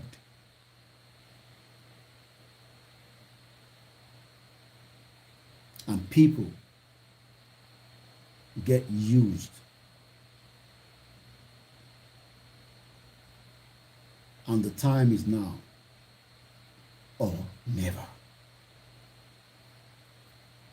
We will continue engagement. We will continue from our countdown. And we are just about. I'm going to go to push allow this. Tebale Shini under 1 minute. I will give you through. Shini under 1 minute. Because I think wind down. Okay, sir. Okay. Nǹkan tó kọ̀ fẹ́ sọ ni pé ṣé Nàìjíríà gọ́ọ̀mẹ̀ rò pé ojoojúmọ́ làwọn èèyàn ń yọ̀ nǹkan lójoojúmọ́ at 64 at 63 or 64 years a máa ṣe lè fún yín a máa ṣe lè fún other promises wọn mọ̀ pé àwọn èèyàn ti mọ jù wọ́n lọ kò sẹ́ni tó ready promises kí ní ìgbà tán pé Yorùbá Nation sílẹ̀ ló dẹ̀ lọ pé wọ́n á ṣe kíní ṣe wọ́n kọ́ sọ pé kán ṣe regional tí wọ́n ní wọ́n ṣe kọ́ńtì constitution wọn ni wọ́n á ṣe. ẹ padà sí kọ́ restructure Nigeria kó lè favour gbogbo region. How can one region hold, the power? It's not possible. ṣe báwọn sọ pé wọn ṣe ń gbà yẹn wọn ní wọn ṣe náà ń gbà táwọn kọ sọ pé restructuring wọn ní wọn ṣe wọn ní power wà lọ́wọ́ wọn. Ogo ìwà Yorùbá Nation láti kẹsẹ̀ sí èèyàn kẹsẹ̀ sómi kó sọ kó tutù mú wọn. It is going to be gbogbo èèyàn ti completed. gbìyànjú àtẹni tó ń kọ́mẹ̀ntì o àtẹni tó ń wò ó títí ẹni program tó máa ń ṣe báyìí èèyàn kì í sùn èèyàn ti gbogbo wa ló ń ṣe ṣọ́ọ̀rù tí program tó ń ṣe àwọn tó wà nílé báyìí ẹni ní tó ti ilé ẹ̀ bá ṣe níbí báyìí àwọn tó wà nílé èèyàn á ṣe bẹ́ẹ̀ èèyàn ṣe ti powó báyìí èèyàn ń lọ ní ẹ tó fẹ́ fún 1,000 2,000 tí gbogbo nǹkan bá wà ọ́dálì kò sẹ́ni tá máa ń ṣe wàhálà fún ẹni. That's all. A lè wá kàwé ká padà a lè wá ṣiṣẹ́ ká padà but because ọ̀ràn ẹ̀dìyẹ lolúkálukú ṣe sá kúrò. gbogbo bí ilé ṣe wà yẹn òǹkálùkù ló ọkàn ẹ̀ wà láti máa lọlé bẹ̀gbà tí èèyàn bá lọlé tó jẹ́ pé oríṣiríṣi náà máa ṣe inú òtútù báyìí dídán lè yàn jáde minus làwọn àbíbá dídán lè yàn jáde. Bẹ́ẹ̀ni ìyẹn ṣáà láti ṣiṣẹ́ kó láti jẹun tó dẹ̀ láti tọ́jú ara ilé ẹ ṣe gan nìyẹn. bó ṣe ò jẹ́ ní ìlú òyìnbó bó ṣe ò jẹ́ ní kọ́tẹ̀ fún bọ́ fún àwọn ní benefit gan o gbọ́dọ̀ láti lọ ṣe sí láti fi make sure pé wà comfortable kò tó wá máa ronú àwọn tó wà nílé ẹ ṣe gan nìyẹn wa thank you so much. àwọn tí bí ọ̀rọ̀ brother sọ pé disconnection dídọ́là disconnect kí ló tó jẹ́ ìgbà tí wọ́n sọ̀rọ̀ ẹ báyìí ni kálukú ṣe wà ń gbogbo everybody. a ní ká sọ fún àwọn ọba ká sọ fún politician ẹ ṣe gan nìyẹn wa. ọmọ 60-something years àṣẹ kò sí náà kò sómi kò sí gbogbo alẹ́ ní every mineral resources kò sí tẹ́lẹ̀ tó ń ṣe ọ̀kálùkù kan ń dáko ọlọ́run ti fi ọ̀nà ẹ̀ hàn wá. Bẹ́ẹ̀ni ọlọ́run ti wá lu àwọn èèyàn tó lò láti fi ọ̀nà hàn wá àgbọ̀dọ̀ kúrò lórí ẹ̀ ẹ ṣe gan nìyẹn. nígbà tí olóyè Sunday kò báyìí kò sẹ́ni tó rí wọn rí kò sẹ́ni tó mọ̀ wọ́n rí yàtọ̀ sẹ́yìn ìbàdàn ti rí wọn rí. bẹ́ẹ̀ action tí àwọn èèyàn tèkì nígbà yẹn ni tó tèkì ní everybody ti support wọn. ẹ ṣe gan ni. bẹ̀tẹ̀ tó dẹ̀ ń jẹ́ nídìí ìbàjẹ́ kò ní wá kí nǹkan ṣe. Bẹ́ẹ̀ni ẹ parọ́. ibi ìlú òyìnbó báyìí kẹ̀kẹ́ ẹlẹ́gùn kẹ̀kẹ́ kò sí kíní ẹ̀bá ra big engine kò sẹ́ni tó rẹ̀ èèyàn kan. Bẹ́ẹ̀ni ò bá máa ní Mercedes labroad o lè lo public transport olúkálukú ń lọ ẹ̀ tó bá ti kọjá ìyá rẹ̀. kò sẹ́ni tó rẹ̀ èèyàn kan tẹ́fẹ́dẹ̀ wá kó fàṣẹ lọ́ra kẹ̀kẹ́ àbíkẹ́ ra àwọn kẹ̀kẹ́ engine wọ̀nyẹn ẹ lọ síbi iṣẹ́ yín ìdájí ẹ lọ ẹ̀bọ̀ kò sẹ́ni tó wú ráyè èèyàn kankan ilé báyìí kọ́wọ́ méjì fẹ́ èèyàn kan ni. Thank you so much ẹ ṣe gan ni. God bless you sir. Thank you. Ẹ ṣe gan ni ìyàwó ọ̀jọ́ra Elizabeth Babi Ọládùnjoyè mo kí gbogbo àwọn Biafra akí àwọn middle belt akí àwọn the northern part of the country honest I cite to you as I'll end this I will come back later probably towards the late evening where we can have more conversation around the Yoruba Nation. Let us remain focused. We should not allow anybody to bully us online. That we must get it right. We must have the template. It's all bully, okay? Bully tactics. When the British were coming to take what belongs to us, èèyàn mélòó ló sọ fún ní gbogbo community wa nígbà tó wá ń kó wa lẹ́rú bí olè tó ń kó wa lẹ́rú èèyàn mélòó ni wọ́n sọ fún nígbà tí wọ́n máa amalgamate Nàìjíríà èèyàn mélòó ni British lọ sọ fún ní gbogbo àwọn ṣèbílẹ̀ yẹn tóbi nígbà yẹn àwọn àgbàkọ́ ọmọ so I'm just closing remark now ẹ jẹ́ ká gbọ́ bí wà dáadáa when the British Empire using the governor administrator between 1913 leading to 1914 ṣé wọ́n lọ round ilẹ̀ Yorùbá ṣé wọ́n lọ káàkiri báwa ṣe ń lọ káàkiri nísìn Yorùbá Nation ẹgbàá o Yorùbá Nation báyìí èèyàn mélòó ni wọ́n lọ sọ fún ẹlòmíì I'm sure pẹ̀lú omi gan after years ló máa tó mọ̀ pé wọ́n ti dà wá papọ̀ àti di Nàìjíríà. How many people were aware that we are Nigeria or they were doing the consultation with? Èèyàn mélòó ni wọ́n sọ fún tẹ̀wáṣẹ̀ ní sí pé a gbọ́dọ̀ lọ sọ fún gbogbo èèyàn pàfẹ́ gba Yorùbá Nation. Èèyàn mélòó ni British sọ fún pé a fẹ́ máa jí papọ̀ pẹ̀lú àwọn Haúsá àti àwọn Ìgbò Keledi odindi ẹyọkan. We were kingdom. So our right to self-determination is valid. It is not going to be violent, but we prepare for all eventualities. And there's still time for them to dialogue and let everybody dissolve out of Nigeria. It's not going to be the end of the world anyway. So who is scared? Who is afraid for the dissolution of Nigeria? If countries have done it before, and they are still surviving right now, even there's still flimsy of clashes, disagreement, but it has been done before. So it cannot happen. It has to happen in our lifetime. No, it has to happen in our lifetime. So let everybody prepare their mind for all and everything that will start happening. And don't let anybody deceive you. One need the UN, one need the this, one need the that. Our time is now. And it has to be. And we are not backing down. And we cannot compromise. We don't have anything to have,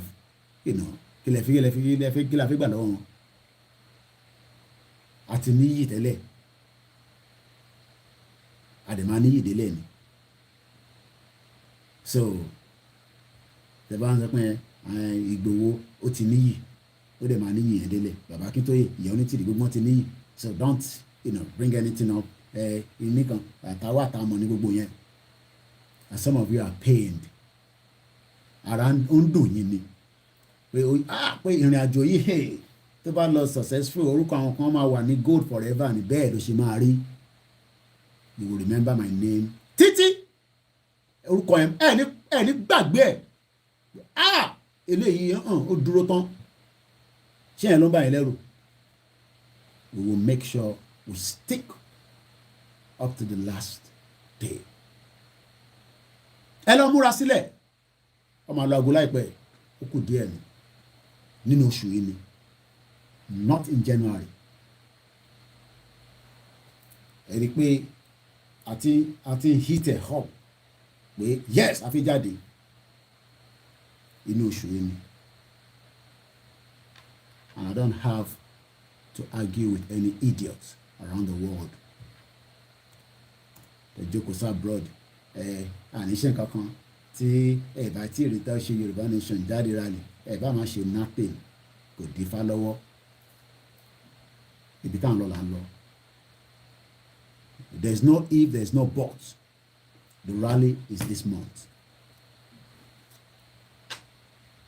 And any day, anytime, Igboho has the backing of Koiki Media. Kò tẹ̀ sí nǹkan tẹ́ lè ṣe ẹ lè bá rìn yẹn jẹ́. Gbogbo ẹnu máa fi sọ níbí báyìí. Ẹ lọ sa gbogbo tẹ́ bá fi sà nínú omi, nínú ilẹ̀, nínú agbọ́n, ní anywhere. Ẹ lè wá rìn wa. Gbogbo ẹnu máa fi sọ. Life ni mo ti ń sọ. Ẹ lè wá rìn mi àti ẹ̀. Ibi tó bá dẹ̀ lọ ni mò ń lọ. Ibi tó bá ní ó ti yá ni mò ń tẹ̀lé lọ. Ẹ lè wá rìn wa. Òun rẹ̀ ni mo mọ̀. Mo kí gbogbo alẹ́ nǹkan sí. Tí bá sùn, tí bá jẹun, wàá padà wá lálẹ́. Ẹ fọkàn balẹ̀, ẹ tẹ́ wá lé. Ìgbòho 1 million, 2 million, 3 million ó fẹ́ jáde síta ní gbogbo ilẹ̀ Yorùbá. Ẹ rò pé Ìgbòho kan ló fẹ́ jáde ni? Mo kí gbogbo àwọn tó ń prepare sílẹ̀. Gbogbo a máa jáde. Have a very good afternoon.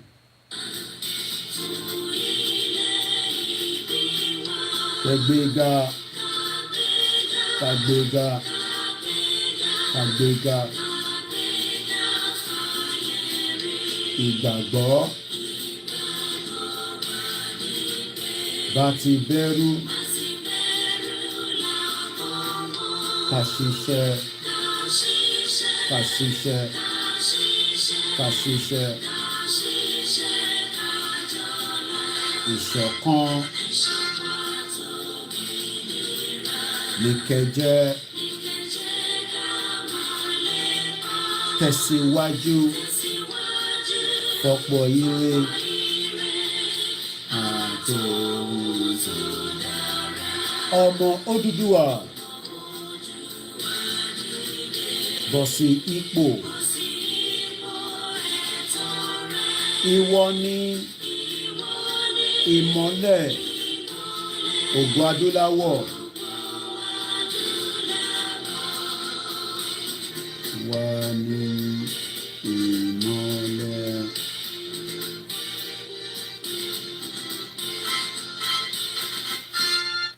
And just to finish it up, no Mazi Nnamdi Kanu, no Christmas in Biafra land. It will be under lock and key. Again, no Mazi Nnamdi Kanu. There will be no Christmas in Biafra land.